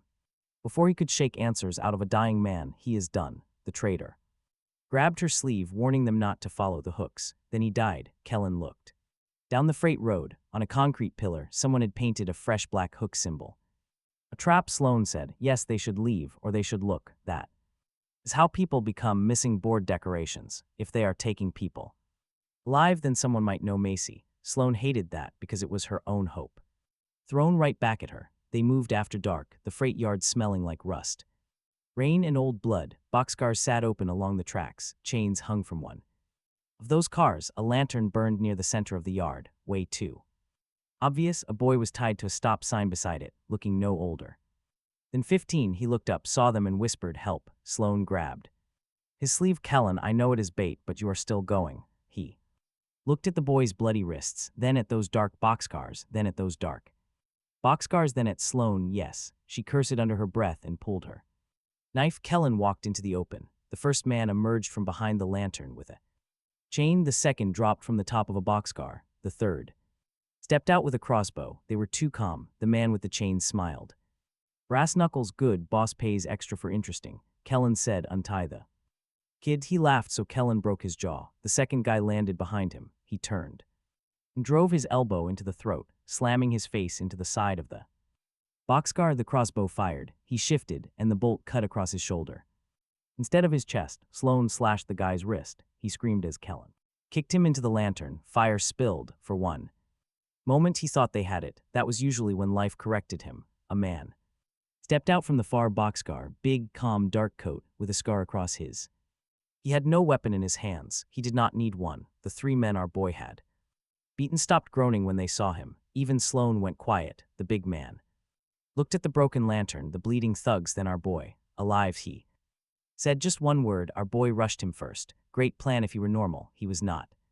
He caught the punch with one hand. Brass knuckles slammed his palm. He did not even flinch. Heavy fingers closed around our boy's fist. Pain shot up his arm as the beast twisted him sideways and drove a knee into his ribs. Something cracked. He hit the ground hard enough to taste dirt and blood. Sloane screamed his name. The big man turned toward her. Our boy grabbed his ankle, gasping, "Don't." The giant looked down. Then he kicked him right in the face. The world flashed white, but he pushed up anyway. Because his dad had beaten stubbornness into him with absolute consistency, he swung. Again, the big man slipped the blow, punching him hard in the stomach. His body forgot how to breathe. The next hit shattered his guard. The third drove him into the side of the boxcar, denting the metal behind his shoulder. He tried to locate core, pure instinct, but there was no glow in his chest, no stone to shatter. Just a human body mutated by enough cores to make him feel less human. Up close, the monster grabbed his throat, lifting him up. Sloane stabbed him in the side. The blade sank deep. He looked at it, then at her. "Run," our boy choked out. For once, she didn't listen. She pulled the knife free and backed away instead of dying heroically. It was easily the smartest choice made all night. One of the recovering thugs lunged for her, but she threw dirt in his eyes and vanished between the boxcars. The giant watched her escape, then squeezed his throat until the tracks blurred. He ordered the others to leave her. They only came for fighters. A heavy sack dropped over his head. Chains rattled. Sloane screamed his name somewhere out in the dark. Then the big man's voice hissed right next to his ear. "Take the brass knuckle boy underground." A heavy fist slammed his head and the whole freight yard vanished. He woke up to bloodthirsty crowds cheering for someone to die. At first, he thought the heavy ringing in his skull was from the freight yard. Then a massive roar rolled through the floor. Hundreds of screaming voices, whistling, laughing, and chanting for blood, like the apocalypse had turned into some Friday night sport. His eyes opened to cold concrete, rusted bars, and a puddle of dirty water right beside his face. Fractured ribs screamed with every single breath. His throat felt crushed. A shoulder burned where the crossbow bolt had grazed him. One side of his face was swollen shut, making blinking painful. So great news, he was alive. Bad news, survival came with heavy chains, cuffed wrists, and ankles locked to a short length of chain bolted deep into the wall. Someone had stripped him of his brass knuckles, bag, Gideon's jacket, and his knife, but they left his mother's pendant, likely because he tied it under shirt and they simply missed it. Or maybe even these thieves had standards. No. That was stupid, they just missed it. Across the cell, an old man sat against the wall with one knee up, watching our hero as if waiting for the show to start. White beard, crooked nose, one cloudy eye, arms roped with scarred old muscle and ancient scars. He asked if he was the brass knuckle boy, voice coming out rough. "Depends on who is asking," our hero rasped. The old man gave a dry laugh. "How a boy in hell wants manners." Asked where they were, the old man glanced toward the crowd exploded above. To Kellen, Marla Kane's pit meant absolutely nothing. But the roaring above, clear enough. One side screamed human. Then a monster roared. Kellen tried, standing up way too fast. Agony sliced his ribs, blurring his vision. The old man clicked his tongue. "Take it easy," he warned. "Rafe Maddox really wrecked you, Rafe." Otis explained he was the giant who brought him in. That name meant everything. More than Otis realized, it was clear everyone in this dark place knew Rafe Maddox the same way they feared floods, gunfire, and bad news. Kellen touched his throat, memories flashed back, Rafe's giant hand catching his punch, brass knuckles stopping against a palm that felt like solid stone. Sloan screaming, then a sack over his head. He scanned the dark cell. He asked about the girl. Otis's cloudy eye narrowed. Otis shrugged, explaining they only brought Kellen down to the cells alone. For a second, his chains felt tighter. He hoped Sloan had managed to escape. She was always good at running, better than him. He lacked that specific skill. Making smart exits was never his strength. All he knew was she was not here. Sloan could have run, or maybe she was bleeding out somewhere above them. He might have failed her completely. Suddenly, the crowd above stomped so hard.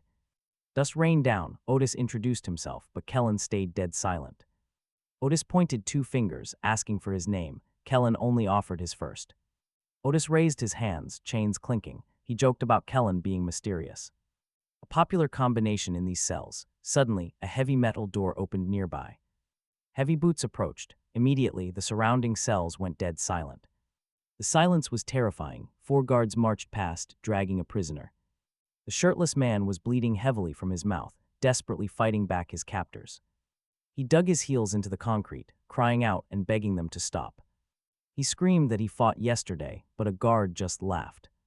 Mocking his past experience, they hauled him directly toward a massive iron gate. The prisoner screamed at the horrors beyond. Kellen pulled hard against his bonds. Otis quietly told him not to try. The gate lifted, blinding light spilling inside. They threw him into the arena. The heavy gate slammed shut. A woman's bored, smooth voice echoed overhead. She announced the next survivor, welcoming everyone to watch the carnage. The crowd cheered wildly as the terrified man screamed for mercy from inside. A monster cage opened. From the cell, Kellen could barely see anything. Just flashes of the sandy floor through the thick metal bars. He saw fresh bloodstains, bright lights, and moving shadows behind glass. Then the raging beast struck him down instantly. The crowd roared in approval. Kellen's stomach twisted. He had seen slaughter before. But this was different. Out there it was chaos. Here it was entertainment. Otis watched Kellen's horrified reaction, asking if this was his first taste of Marla's civilization. Kellen squeezed the heavy chains until they cut deep. "They force people to fight monsters," Kellen rasped. Otis corrected him. "They make them die for show. Fighting comes later." Overhead, Marla Kane complained about the short, disappointing match. "Throw the remains to the kennel and bring me someone with spine next time." The crowd laughs. Something inside him goes completely still as a far gate opens. Rafe steps through. Immediately, the entire cell block shifts under his heavy presence. Hardened survivors look away. The guards instantly stiffen. Even Otis goes quiet. Rafe looks massive now that the shadows cannot hide him. A dark coat, scarred eyebrow, thick hands, and calm face. He is holding the kid's brass knuckles, which stings more than it should. Stopping outside the cell, he looks him over, dryly asking if he is awake. He stands up. Staying down feels like giving up, though his ribs strongly object. Rafe watches closely. No mockery, just calculation. He says he heals fast. Practice makes perfect. Then Rafe's eyes drop to the hidden pendant under his shirt. The kid does not even flinch, and Rafe looks back up, saying Marla wants her new fighter. He is nobody's fighter. While the guard beside Rafe snorts, Rafe stays dead silent. Unlocking the cell door, Rafe ignores the snort as the kid steps forward. He tries to move before the guards grab him, another terrible idea. Of course, he commits to his bad choices with absolute confidence. The kid headbutts him hard, shattering his nose, then takes a step toward Rafe. He drives his heavy, chained fist straight into Rafe's gut, but Rafe barely flinches even half an inch. Rafe looks down at his fists, then delivers one brutal punch to his ribs. The kid drops, the world dissolving into agony. Rafe grabs his hair. Yanking his head back, Rafe warns him not to waste energy before the show. Shoved forward, guards drag him past rows of weeping, hollow cells. Other prisoners watch them pass with tired eyes, glad it is not them. Otis calls out, telling him to keep his feet under him. He calls him Brass Boy, a terrible nickname he never actually agreed to. They drag him up a steep ramp and into the dark tunnels below the arena. Above them, the crowd's roar vibrates through his very bones. They pass cages, where terrifying beasts pace in the dark. One has pale antlers but no eyes. Another resembles a mutated, skinless ape with far too many clawed fingers. A third beast curls in the dark, breathing smoke. They all have cores. He can sense them, glowing blue behind ribs, crimson inside a throat, deep green. His instincts map them out like little fires burning in the deep dark. Suddenly, Rafe shoves him right into a private room with massive glass walls. It overlooks the blood-soaked arena. A woman stands there, wearing an impossibly clean coat. This is Marla Kane. She looks to be in her late 40s. She has sharp eyes, perfect hair, and a very calculated, wealthy smile. The look of someone used to absolute obedience. She sips from a glass. It is amber liquor, of course. Even after the world ends, the rich indulge. Now she turns her gaze to him, asking if this is their new catch. Rafe confirms it. Marla eyes his bruised face and his locked wrists. She looks down at the cheap brass knuckles in Rafe's thick hands. Calling them ugly, the kid responds that they are meant for breaking bones. She smiles, noting that utility sells. As he steps closer, Rafe stops him. A heavy hand on his shoulder nearly buckles his knees. Marla watches, amused. She calls him stubborn and handsome, but wonders if he is actually strong enough. To understand the scale, noting the audience will enjoy him, I need information, he demands. That amuses her. You need a doctor, a leash, and better manners, she replies. She is looking for someone, so is everyone, he retorts. She taps the glass with one fingernail, stating her pit does not run on missing person feelings. He mentions his father might have passed through her network. Marla's expression does not change. No recognition, no guilt. Nothing useful. She looks at Rafe, asking if he always talks this much. Rafe replies only when conscious. Marla laughs softly before turning back to him. Here is the only rule you need, she says. Fight well, you return to a cell. Fight badly, and you feed something far more valuable than you. The glass wall reveals the brutal arena below. A crew drags what remains of the last fighter through a side gate. They are far from gentle. Marla picks up his brass knuckles from Rafe's hand, examining them closely. She notes the crowd loves a personal weapon. It gives the illusion of choice. Tossing them to a guard, she orders them returned when the gate opens. He says, I'm not fighting for you. Marla looks genuinely pleased. That is what they all say before the first cage opens. She smiles. Rafe drags him back down. This time he does not fight. Wisdom has not magically arrived. He is simply scanning the room. There are guards at every gate, chains in the ceiling, monster cages on rails, betting boards above the seats, and names painted in chalk with odds beside them. A fighter might survive one battle here. Maybe two, but this place is not built for escape. It is built to turn survival into sheer product. At the arena entrance, a guard unlocks his wrist. Cuffs, another kicks his legs until he steps forward. The sand under his feet is damp and not with water. The crowd sees him and boos, cheers, and laughs all at once. Suddenly, a blinding spotlight hits his face. Somewhere high above, Marla's cold voice echoes over the speakers. Fresh from the freight line, our newest volunteer arrives with attitude, bruises, and a charming little weapon preference, she announces. A guard throws his brass knuckles onto the sand. They land right at his feet. He looks down, then across at the monster cage across the arena. Behind those heavy bars, something massive shifts in the shadows. His ribs burn, his head rings, his throat still carrying Rafe's brutal grip. He bends down and slides the cold brass knuckles onto his hands. The crowd roars louder. The cage lock snaps open, and whatever is inside begins crawling out. The beast crawls out like it was poured directly from the dark. First comes one limb, then another, then far too many. Its body drags over the cage lip, long and low, with jagged bone plates stacked along its spine like broken shields. Its head is flat, almost human-shaped if you despise humanity, and its jaw splits sideways across its face. The bloodthirsty crowd loves it. Spectators above begin chanting, stomping, and laughing. He stands in the sand with cracked ribs, a swollen throat, and brass knuckles on both hands. Marla's voice purrs through the speakers, mocking him. Let us see if our new volunteer knows how to dance. Dance, sure, because nothing says ballroom quite like internal bleeding, and a monster crawling straight toward his knees. The cage door slams open entirely. The creature shoots forward. He dodges left, too slow. Its tail whips around and smashes hard into his side. Pain explodes through his ribs, sending him crashing into the sand. Down on one knee, the crowd roars like he did it for them. He hates them. The beast spins low and lunges again. Kellen rolls right under its front. Claws coming up beside its shoulder, driving his right fist straight into the joint. Bone. Shatters, the creature screams and folds. For half a second, the old version of him would have felt proud. Then the joint pulls itself back into place. The bone plate snaps smooth, the wound seals. Naturally, Marla's crowd cheers louder. Kellen spits blood into the sand. These people seriously need better hobbies, he mutters. The beast lunges again. He sees the core glowing, but barely. It is not like the smaller ones. This core is buried deep, moving under layers of heavy armor and muscle. A cold green light pulses behind chest plates, shifting lower when the beast twists. It protects that spot by instinct. Smart. Beast, annoying monster. He backs away, keeping his breathing shallow. His ribs click painfully every time he inhales. The arena lights burn down from above. Sand sticks to the blood on his palms. Behind the metal mesh, spectators pound fists against glass and shout numbers. Betting, they are. Betting on how long he survives. That insults him way more than the beast does. A chalkboard above the seats flashes his name wrong. Kellen. The brass kid, odds are low. They spelled his name wrong during his execution.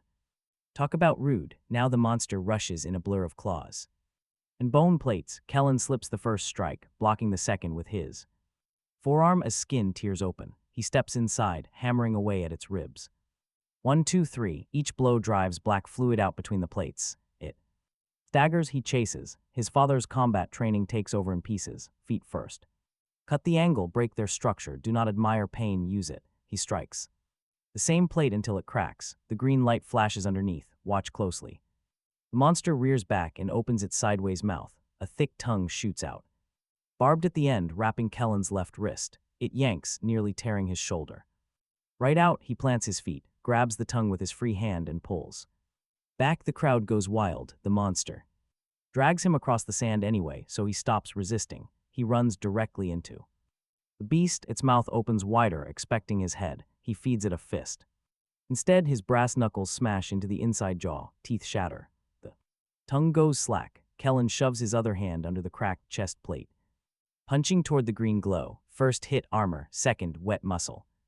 Third hit, the core shifts away. The beast slams its massive body down. He barely rolls clear before the sand craters right where his spine was. A bone spike tears through his thigh on its way out. Hot pain shoots up. He staggers. Above, Marla laughs into the speaker, saying he is spirit. She likes spirit. It makes the breaking prettier. Kellen looks up toward her glass box. He cannot see her clearly from the dusty arena floor, just her pale white coat. Behind tinted glass, come down and break me yourself, he mutters. She cannot hear him. Good, he is in no condition to make appointments anyway. The beast rises. Again, its broken jaw is already knitting back together. The cracked chest plate seals at the edges. Kellen must finish this before his body gives out. The problem is that the beast is learning too, every time. The core twisted. Every time he stepped inside, the monster slammed its plated body down.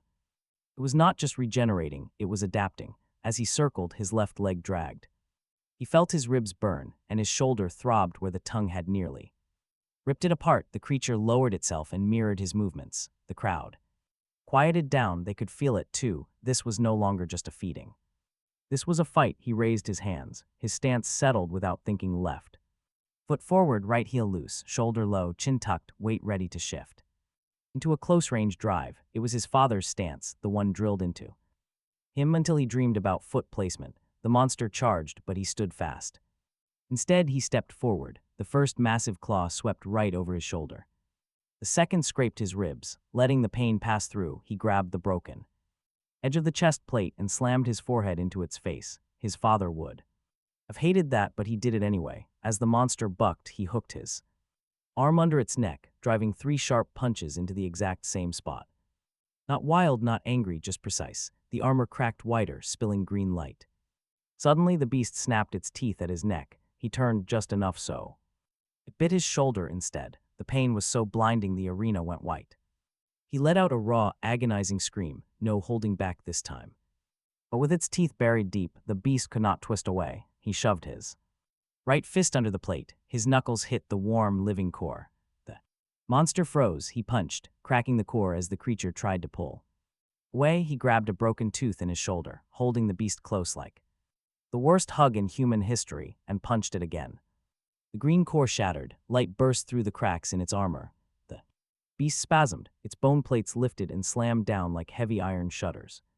Claws tore the sand, its jaws released his shoulder as the heavy body collapsed sideways. This time it did not regenerate, the entire crowd went silent. To him, that silence felt better than applause. He stood there, blood dripping from his shoulder and thigh, breathing like a broken engine.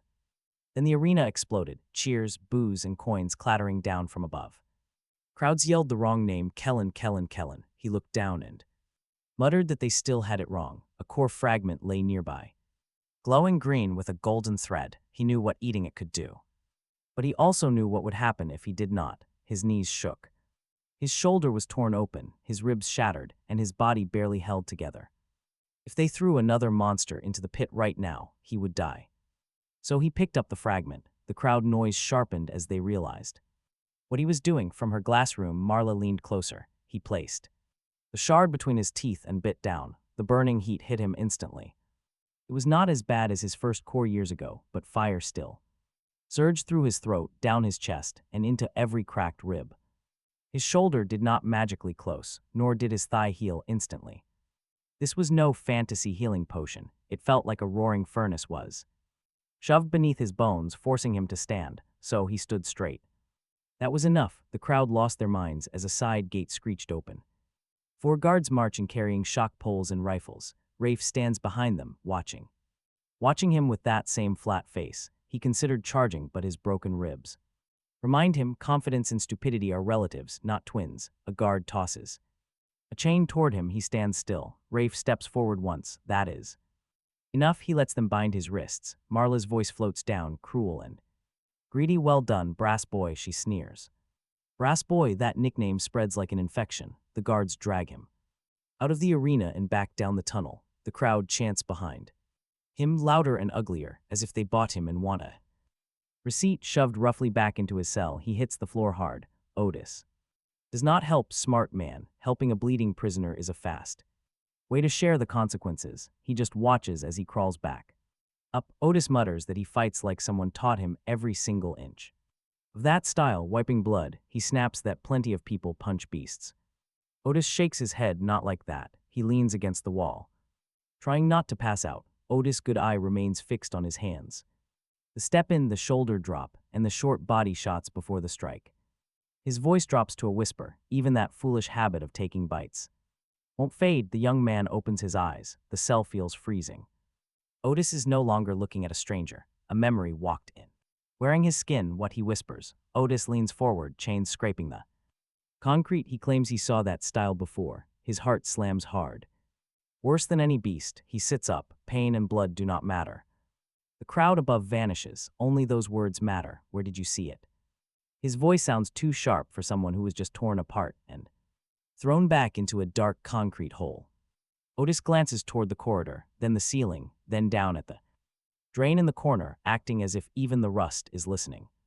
That is terrifying. Otis warns him to whisper. The boy leans in close, his chains scraping against the stone, demanding to know where. Otis, cloudy eyes lock onto him. Right here. The words hit hard.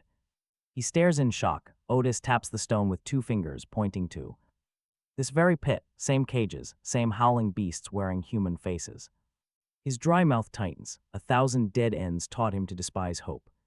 To him, hope was usually some starving liar pointing toward an unwalked road just for food, a name scratched by someone who cannot spell. A stranger repeating maybe, maybe, maybe, until the words lose meaning. But this is different. This feels like a door swinging wide open. Right under his feet, who? He gasps. Otis leans closer to whisper. An older man, broad shoulders, quiet, fighting close with brass knuckles. No flashy arena moves, no showing off. He dismantled beasts piece by piece. Like taking apart a door, his hands tighten. Otis watches them. Same left foot forward, he notes. Same shoulder drop, same body shots. He always let a monster think it won, only to trap and smash its core. His shoulder throbs with pain, but he barely notices. The arena still roared above them, wild and hungry, but all he heard was his father's voice. Feet first, cut the angle, break structure. He swallowed back the blood. When asked for the name, Otis's face shifted, but only slightly. Survivors here never wasted reactions, but the old man's mouth tightened significantly. Names made prisoners harder to sell, whereas a number was easy to break. He sighed heavily, admitting he once heard a guard say the name. Gideon, his entire body froze completely upon hearing that single word. For 4 years, that name lived in his mouth like an angry prayer. Not a gray jacket, but Gideon. He gripped the bars, letting rust bite. Otis warned him to stay quiet, but the emotional floodgates had burst. He simply choked out the full name, asking if it was Gideon Boone. Otis stared back. Is he yours? His father, the raw truth. No sarcasm or defensive armor remained, just his father. Otis leaned back, resting against the cold stone, for the first time since the youth woke up. The old man looked sympathetic, whispering that it finally explained his face.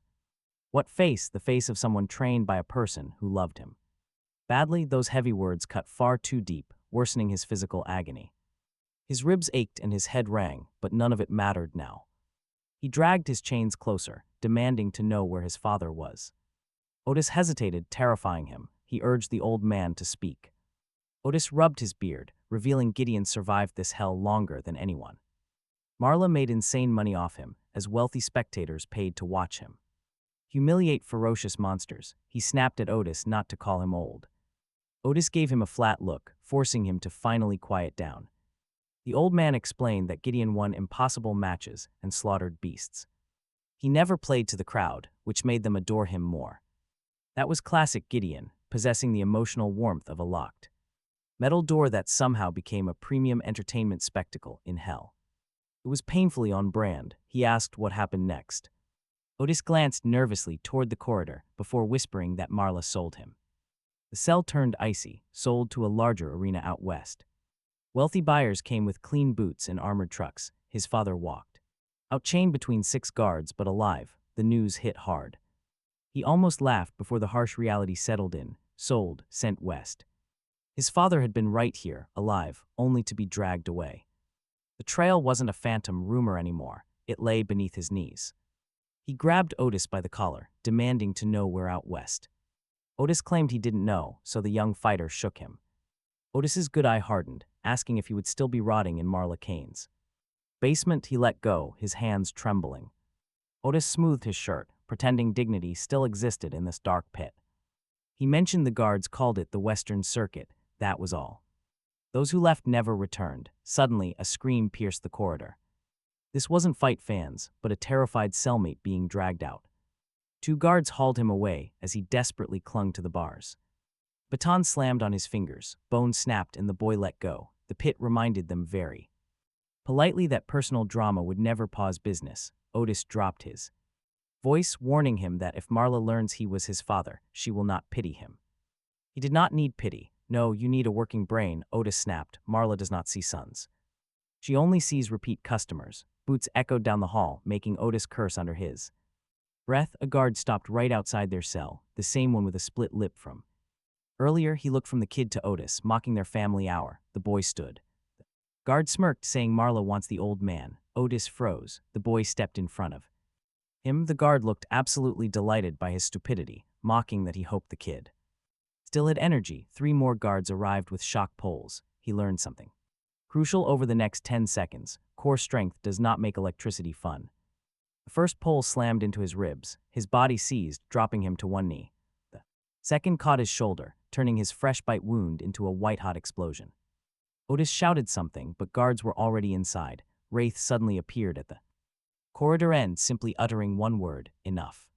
The guards stopped instantly. Wraith strolled over, looking down at the kid like he was just garbage on the floor. The boy spat blood near his boot, but not on it. He was brave but not suicidal. Wraith muttered that Marla wanted both, and they dragged them out together. That was how he learned Marla's pit had deeper levels, below the cells.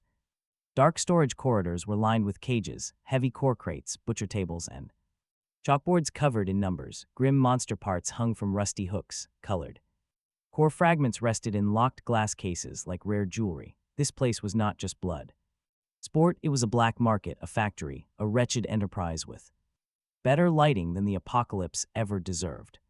They shoved them into the glass room again. Marla Kane stood by the window, watching workers scrape fresh blood off the arena sand. She did not turn when they entered, quietly noting she heard a rumor. Apparently, their brass boy inherited his manners. Otis's jaw tightened. The kid looked at him, realizing he had not told her. A guard had Overheard them because expecting any privacy in a literal hellhole is just asking too much. Marla finally turned around, her eyes landing on the boy with a bright, cruel interest. Gideon. Boone, she purred. Hearing his father's full name in her mouth made something inside him. Snapped, he lunged forward before he could think. Wraith caught him by the neck and slammed him face first onto the table. Glass cracked under his cheek, but Marla did not even flinch, warning him to be careful since that table was imported. He tried to push up, but Wraith pressed harder. Otis interjected. He asked, I answered, that is all. Marla smiled at him, mocking that Otis survived by knowing when to be boring and warning him not to become interesting now. Otis wisely shut his mouth. Marla paced slowly around the table until she stood right in front of him, musing that Gideon had it. Son, gritting his teeth, the boy demanded to know where he was. Straight to business, she tilted, her head calling his father a miserable man and a terrible conversationalist, but wonderful for ticket sales. His fists curled, Wraith noticed, and pinned his wrist with one strong hand. Marla continued, explaining that Gideon arrived already trained, which was incredibly rare. Most fighters need shaping, but Gideon arrived scarred. Stubborn and ungrateful, but the crowd adored him. Forced to fight, no, she only gave him an audience. He laughed in disbelief, calling her insane, but she calmly denied it.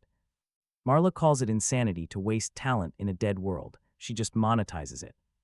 Everything is reduced to a business model. Otis turns away. Marla leans closer. She sold his father West because the offer was just too good. Back then, she considered it excellent judgment. But her smile thins. For years afterward, her regulars kept asking for another champion. She never found a brass-knuckle fighter worth the sand they bled on. Her eyes trail over the boy's swollen face and the taped pendant under his shirt. She notes his ruined shoulder and chained hands. He mutters that he is not his father. Marla agrees he is younger. Being angrier makes him easier to market. When he lunges, Rafe reacts. Payne shoots straight to his elbow. Marla orders Rafe to allow no transfer offers. There will be no buyer previews and no private handling without her approval. No killing him without her word. Rafe nods, complete dread. Marla's thugs had taken his father's jacket. Now his only lead is gone. There is no bloody sleeve left to hold, just a direction west. But Marla has closed that door. She turns to the window and orders him build. Put him on tomorrow's board. Otis protests that the boy already fought today. Marla ignores him. She says his fans will surely remember him. He struggles uselessly. He demands to know where his father went, knowing he was sent west. Demanding to know which arena, he stares at her. Marla pauses. Instead, she smiles. If he survives long enough, maybe he will earn actual answers. Rafe hauls the young fighter upright and shoves him roughly toward the exit. Guards drag Otis behind them. Marla's final words cut deep like a cold knife. She admits she made a mistake, selling the first brass knuckler years ago. This new one stays. The heavy door slams shut, sealing him inside. For the first time in 4 years, he has found his father's trail. Yet he is chained inside the one place that will not let him follow it. They throw him back into his cell, with one word ringing louder than the crowd. West, that is where his father was sold. That is where the trail points. But Marla Kane has decided he is far too profitable to ever leave. Talk about awful timing. The universe finally hands him a clear direction. Then the world wraps that path in chains and blocks the door with Rafe Maddox. He hits the cell floor hard on his bad shoulder, blinding him with pain. Otis lands beside him with the careful grace of an experienced prisoner. The guard slams the heavy bars shut and grins down at him. He tells the brass boy to rest up for tomorrow's fight. The young fighter glares back and mutters his hatred for the nickname. Otis waits for the footsteps to fade before warning him to stop provoking them. The boy jokes about adding it to his busy schedule of bleeding and chains. Otis almost smiles, but his face quickly turns dead serious once again. He warns him that Marla was completely serious about keeping him locked up. She will not repeat the mistake of selling her prize fighter again. Sitting up slowly, the boy plans to escape before she gets comfortable. The old man stares. The young fighter stares right back. Otis points out he can barely breathe, but the boy insists it is enough. No, that was just the starting point. Up above, the crowd roared for another fight. Another poor soul. The pit never slept, it only changed victims. An hour later, a guard arrived carrying a bucket and dirty bandages. With him was a woman in a bloody apron who looked like a butcher. She knelt down beside Kellen and sliced open his torn sleeve. Exposing his shredded shoulder, he asked if she was actually a doctor. She eyed the bite, dryly noting she used to groom dogs. Not reassuring, dogs bite cleaner. She packed the wound with raw pain. It burned like liquid fire, forcing Kellen to grit his teeth. Otis spoke up. He asked if Marla was patching him up, making her snort. Marla told Otis to keep him upright and skip making him comfortable. She tightly wrapped his shoulder, handed him some bitter water, and walked out. Her mercy meant rough wraps and pain. By morning, his name changed. No longer Kellen or Brass Kid, the chalkboard now read Brass Boone. They had chalked tiny fist marks beside it, along with fresh odds. The crowd upgraded him. Things are getting interesting. He went from disposable trash to prized property, progress in a way. As guards dragged Kellen out, Otis grabbed his arm, warning him. The beast cages are ancient, Otis said, and packed way too tight. If the monsters break loose, do not run for the obvious exit. Kellen asked where to run. Otis said to go where guards do not look. There are no good choices down here. Then, guards yanked him away. Before Otis could explain, they marched Kellen down the dark corridors. They bypassed the main arena, walking past a row of locked cages. The musty air reeked of wet fur, raw meat, and pure dread. Every massive lock was thick, and each lock had deep scratches. Some even had cracks. Nearby, two handlers were arguing over a cart. One complained that a latch was stripped, but the other did not care. Just hold it shut until the round starts, he spat. That caught Kellen's attention. So did the terrifying thing lurking inside the cage, a pale, three-headed beast. It had spider-like limbs and three glowing cores pulsating in its chest. Glowing orange, violet, and blue, a triple-core nightmare. Suddenly, the massive creature slammed hard against the metal bars. The loose latch jumped, both handlers flinched in sheer terror. Rafe appeared at the end of the hall, and everyone froze. He stared coldly at the cage, telling them to fix it. The handler stammered they needed better tools. Rafe simply told them to pray. He kept walking. You just know this is going to end badly. This whole business was glamorous on top, but completely rotten underneath. The rich crowd and expensive drinks were funded by absolute misery. Rusted locks, starving beasts, and broken men paid the price. This entire arena was a ticking clock, built entirely on blood. Guards shoved Kellen into the tunnel and tossed down his brass weapons. He knelt down slowly, his bruised ribs screaming in total protest. The guard smiled. The bloody show was starting. The guard grins and tells Boone that the crowd missed him, a feeling Boone definitely does not share.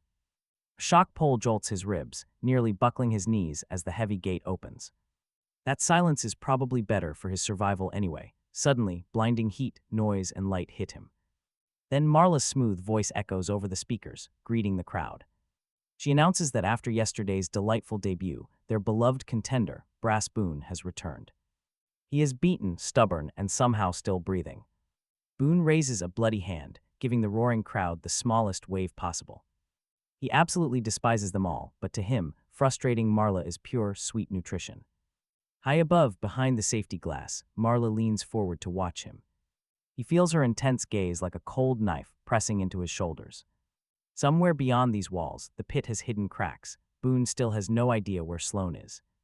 Is his ally dead, lost, or holding on? Right now, he must focus on the opening cage. A massive four-legged beast slowly steps out, its terrifying face completely shielded by a heavy bone mask. A glowing red core burns brightly under its throat, pulsing with raw energy. Compared to the nightmare beast waiting downstairs, this creature is practically polite. It charges.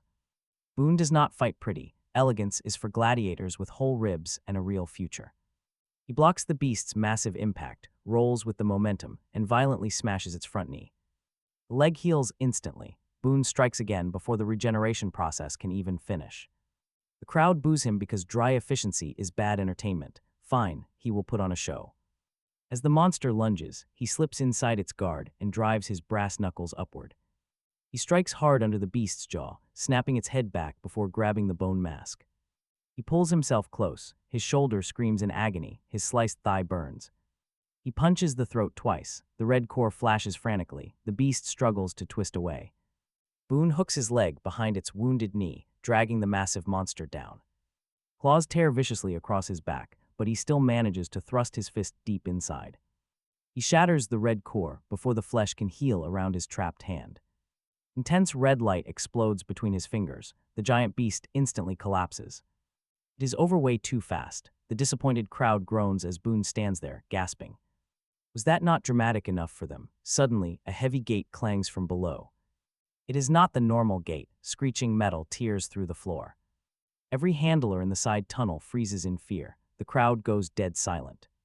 A massive crash rattles the floor, making the sand jump. A handler screams. The intercom clicks on, but Marla remains completely silent. That is definitely new. Rafe quickly moves toward the side gate, and for the first time, his calm expression slips. His eyes narrow sharply. Right on cue, another heavy blow rattles the wall. The reinforced metal door bends inward. From below, a guard screams. He warns of a latch failure. Cage 3 is completely loose, triggering Otis's warnings. The crowd begins whispering frantically. Then another voice shrieks that Cage 7 is open. Marla's intercom finally sputters to life, ordering the containment crew to the lower rails.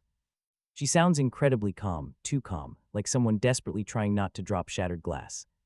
Rafe points directly at Boone, ordering the guards to chain him up. This would have been the end of his escape plan, but then the wall explodes. The concrete arena wall behind them slams outward with explosive force, causing one guard to freeze. A long, pale arm punches through, wrapping tightly around the guard's waist. The guard screams as the limb drags him backward through the broken metal. The place exploded, but not with cheers. Fear sounded different now, messier, more honest. Kellen backed toward the dead monster, eyes scanning exits, guards. Chains, doors, and cores. Too many cores were moving behind the walls, not one. Not two, but a lot. His senses lit up with orange, blue, green, violet, and red. Fires running wild behind stone and metal. Below the arena, somewhere near the holding level, a great clang echoed, for one impossible second through the noise, he heard Sloane call his name, his head. Snapped toward the side tunnel, but a guard hit him from behind with a shock pole. Electric pain tore through his spine, dropping him to one knee as Rafe moved toward him, ignoring the broken door. Marla's voice cracked over the speakers, finally sounding sharp as she ordered Rafe to secure the Boone boy. Monsters were loose and guards were screaming. The crowd was panicking, yet Marla's first priority was protecting her precious investment. Talk about being valued at the worst possible time. The wall burst open again, and this time the triple-core monster forced one pale head through the gap, then the second, then the third. The arena doors shuddered. The crowd surged toward the exits while Rafe reached for him. Kellen pushed himself up, blood in his mouth, brass knuckles tight, his dad's trail burning west in his head. Then the arena doors burst wide open. The arena doors burst open, and Marla's pit remembered it. It was built under the apocalypse itself. For half a second, absolutely everybody froze. The guards, the handlers, and the rich idiots behind the glass. Even Rafe Maddox paused, one massive hand still reaching for Kellen's throat. Then the first monster hit the sand. It came crashing through the broken doorway sideways, all claws and wet muscle, dragging a screaming handler by one leg. The poor man screamed until the beast's massive jaw closed over him. The crowd finally understood something incredibly important. This was not part of the show. People shoved each other toward exits while chairs tipped over and bedding slips flew through the air. A woman behind the glass slammed both fists against the window, screaming for guards who were already running for their own lives. Kellen almost smiled. It was not funny, but fear sounded better when it came from people who paid to watch prisoners die. Rafe's hand clamped around Kellen's shoulder, calling him a lingering problem. Marla's voice cracked through the speakers, sharp enough to cut through the panic, ordering Rafe to secure him.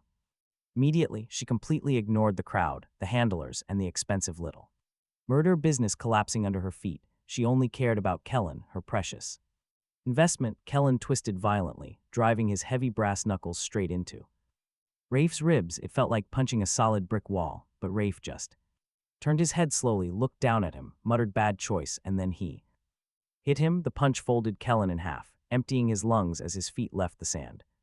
And he crashed onto his back hard enough to see sparks. Above them, another monster climbed over the railing into the lower seating. People scattered in terror while a guard fired 3 shots. The beast healed right through them all and pulled him down. Between the seats, Rafe reached for him again, but Kellen barely rolled away, his ribs screaming so loudly he almost missed a faint call from the side tunnel. Kellen. It was Sloane. She slid through a half-broken maintenance gate with mud on her face. Bloody knife in one hand and a ring of keys she must have ripped off some. Holding an unlucky handler in her other hand, Boone just stared for one stupid heartbeat. She was alive, looking furious. Honestly, he had never been happier to see her pissed. Pissed at him, Sloane screamed, "Move, you dramatic." Idiot. Boone scrambled up, but Rafe spotted her. He lunged forward with terrifying speed. Fast, Boone grabbed a broken shock pole from the sand, swinging it into the back of his knee. The pole cracked. Rafe's leg dipped maybe 2 inches, a huge victory. 2 whole inches. Rafe backhanded him without even fully turning. Boone hit the sand. His mouth full of blood, Sloane threw a key at a guard's face, ducking under. His rifle then stabbed him in the thigh. Not heroic stabbing, just practical stabbing. The kind that screamed, "Please fall down and become someone else's problem." He did. She ran to Boone and hooked her arm under his. "You found a worse place than the church basement," she joked. Boone gasped. "I was kidnapped," still feels on brand, but Rafe came for us. Suddenly, the floor shook. The triple core monster finally forced its whole body through the arena wall. 3 pale heads split open at once. 6 arms unfolded from its sides, orange, violet, and blue cores burned inside its chest like lanterns trapped under skin. The crowd's panic turned into pure animal terror. The monster lunged at the nearest movement. That movement was Rafe. For the first time since the freight yard, Rafe's face actually changed. Not fear exactly, more like irritation with teeth. The triple core monster slammed into him, driving him across the arena. Rafe dug his heels into the sand, catching 2 of its wrists, stopping it from biting his head off by 1 inch. "I mean, look at this absolute beast." Sloane stared. "He is holding that thing." "Yeah, why are all your enemies stupidly strong?" Boone sighed. "I attract quality problems." Rafe roared, smashing his forehead into the monster's middle skull. Bone cracked. The monster screamed. One of its arms stabbed through Rafe's side, but he did not fall. He grabbed the arm and snapped it backward. So no, they were not beating Rafe. They were leaving while something else kept him busy. Sloane pulled Boone toward the side tunnel. "This way." He looked toward the cell corridor. Otis. Sloane saw his face. Kellen had helped him, and if they went back through that hall, they'd die. Another cage burst open below. More cores flared in his senses, moving through the walls like wildfire. Then, through the smoke and screaming, he saw Otis at the far corridor gate. He was not in his cell. The gate behind him hung open. A dead guard lay half across the threshold with his belt empty. The old bastard stood behind the bars, a baton in one hand and keys in the other. Their eyes met across the chaos. He pointed west with the baton, not toward himself, not toward the cells, west. Then he shouted over the noise, "Run." Boone. A monster crashed between them. The corridor disappeared behind bodies, smoke and claws. That was the last he saw of Otis in Marla Kane's pit. He wanted to go after him, he really did, but his dad's trail was west. Sloane was alive beside him and staying in that arena because guilt grabbed his ankle. Would have been a very poetic way to become monster food. He hated poetry. They ran. Sloane knew the tunnel because she had crawled half the pit before reaching him. She dragged him through a maintenance passage behind the arena wall, past pipes, rusted chains, and a dead handler with half his badge missing. Behind them, Marla screams into the speakers, ordering them to close the lower gates. She demands Rafe secure him, shouting to lock the exits, not open them. Through cracked glass observation strips, he caught one last glimpse of her white coat, surrounded by panicked spectators. One of her wealthy clients grabbed her sleeve, screaming in her face while she slapped his hand away, staring past the man right at him. To Marla Kane, every single breathing thing was nothing more than inventory. Terrified spectators pounded frantically against a sealed glass door from the other side. One saw him through the maintenance gap, eyes wide and mouth wide open, begging him to save them. Funny how nobody looked at the prisoners like that. Back when the monsters were still on leashes, Sloane shoved him forward. Sloane told him not to get noble, but he was just thinking about his terrible haircut. She smiled. "Keep that emotional range." The guard rounded the corner ahead with a rifle, and Sloane threw her knife first. It struck his shoulder. He fired into the ceiling as he closed the distance. He smashed brass knuckles into the guard's jaw, dropping him instantly, then grabbed the rifle. Handing it to Sloane, she blinked and asked if he knew how to use it. Barely, he replied, "Just aim the loud end away." They kept moving down the sloping tunnel toward the monster holding level. It was a bad direction, but the upper exits were flooded with guards. The lower route had monsters and broken cages, but far fewer people. Talk about a terrible choice, but Otis had warned them not to run toward the obvious exit. He was right, annoying but completely right. Below them, the pit was dying loudly. Cages tipped over, rails bent, and core crates spilled. Red and blue shards scattered across the bloody floor like expensive candy. A handler crawled under a cart praying, while two guards struggled with a gate. Something on the other side tore their arms right through the bars. Sloane pointed. She pointed to a drainage door that led out, but a heavy chain locked it.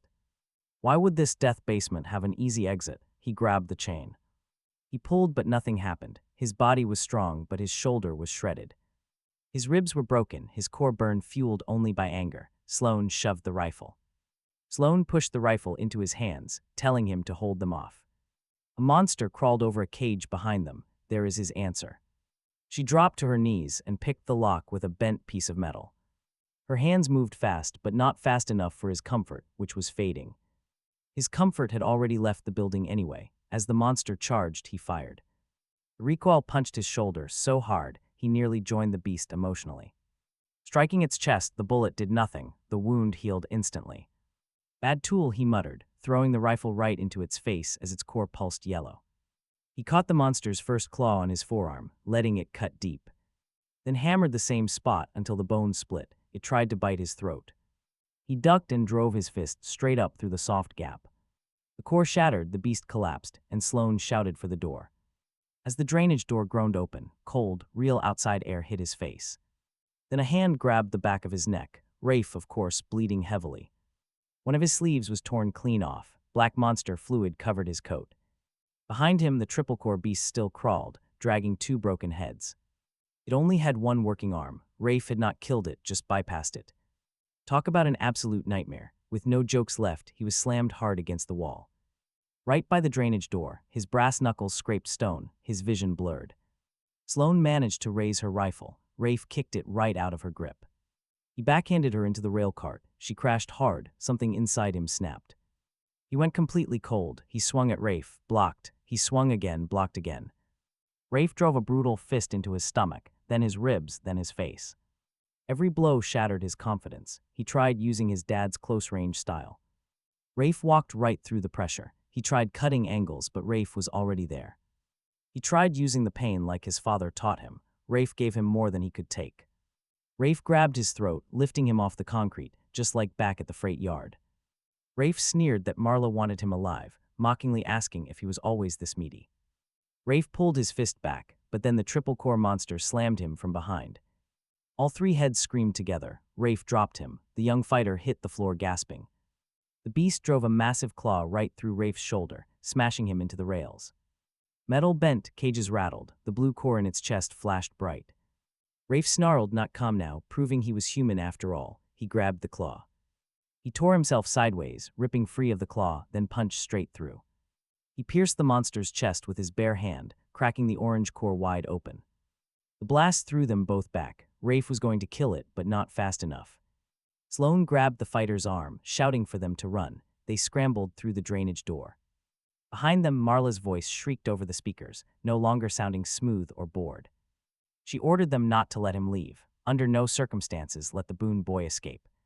That was the sweet sound of real consequence. Not justice quite yet, but definitely consequence.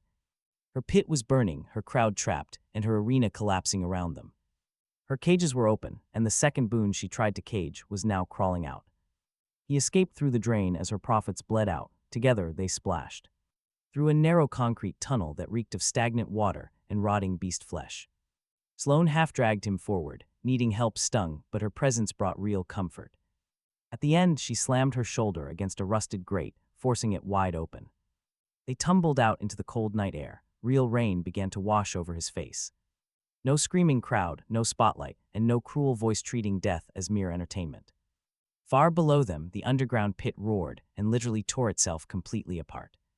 The fighter collapsed onto one knee in the thick mud. Sloane dropped right beside him. Both were panting heavily in silence. Finally, she quietly whispered that she had found him. He looked up at her bruised face, split lip, and mud-streaked cheeks. She looked completely exhausted, furious, but beautifully alive. He muttered that she took long enough.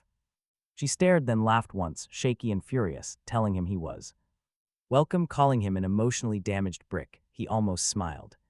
The western sky was pitch black, lit only by distant lightning flashes from an unstable GYAT far beyond the hills. His father was sold west to a bigger arena, a massive circuit, and a trail he could finally follow. He touched his mother's pendant under his shirt. The cloth was wet with blood and rain. The blue stone was still there. His father said never take it off. For years he thought that warning was the final order his dad gave before disappearing. Now it felt like something else, not an answer, not forgiveness, just a thin thread, connecting the dead, the missing, and the idiot kneeling in mud, trying not to collapse. Sloane looks west too, suggesting Maisie might be in that circuit. Maybe she says she hates maybes. He does too. Still, he pushes himself. Up every wound screams, legs shaking. His shoulder feels like raw meat wrapped in sheer stubbornness, but he stands outside Marla Kane's pit, not free from this apocalypse, not healed, not safe, just out. Not safe, just out. And for the first time in 4 years, he knows which way to walk, looking west through the pouring rain. He silently promises he is coming for his father.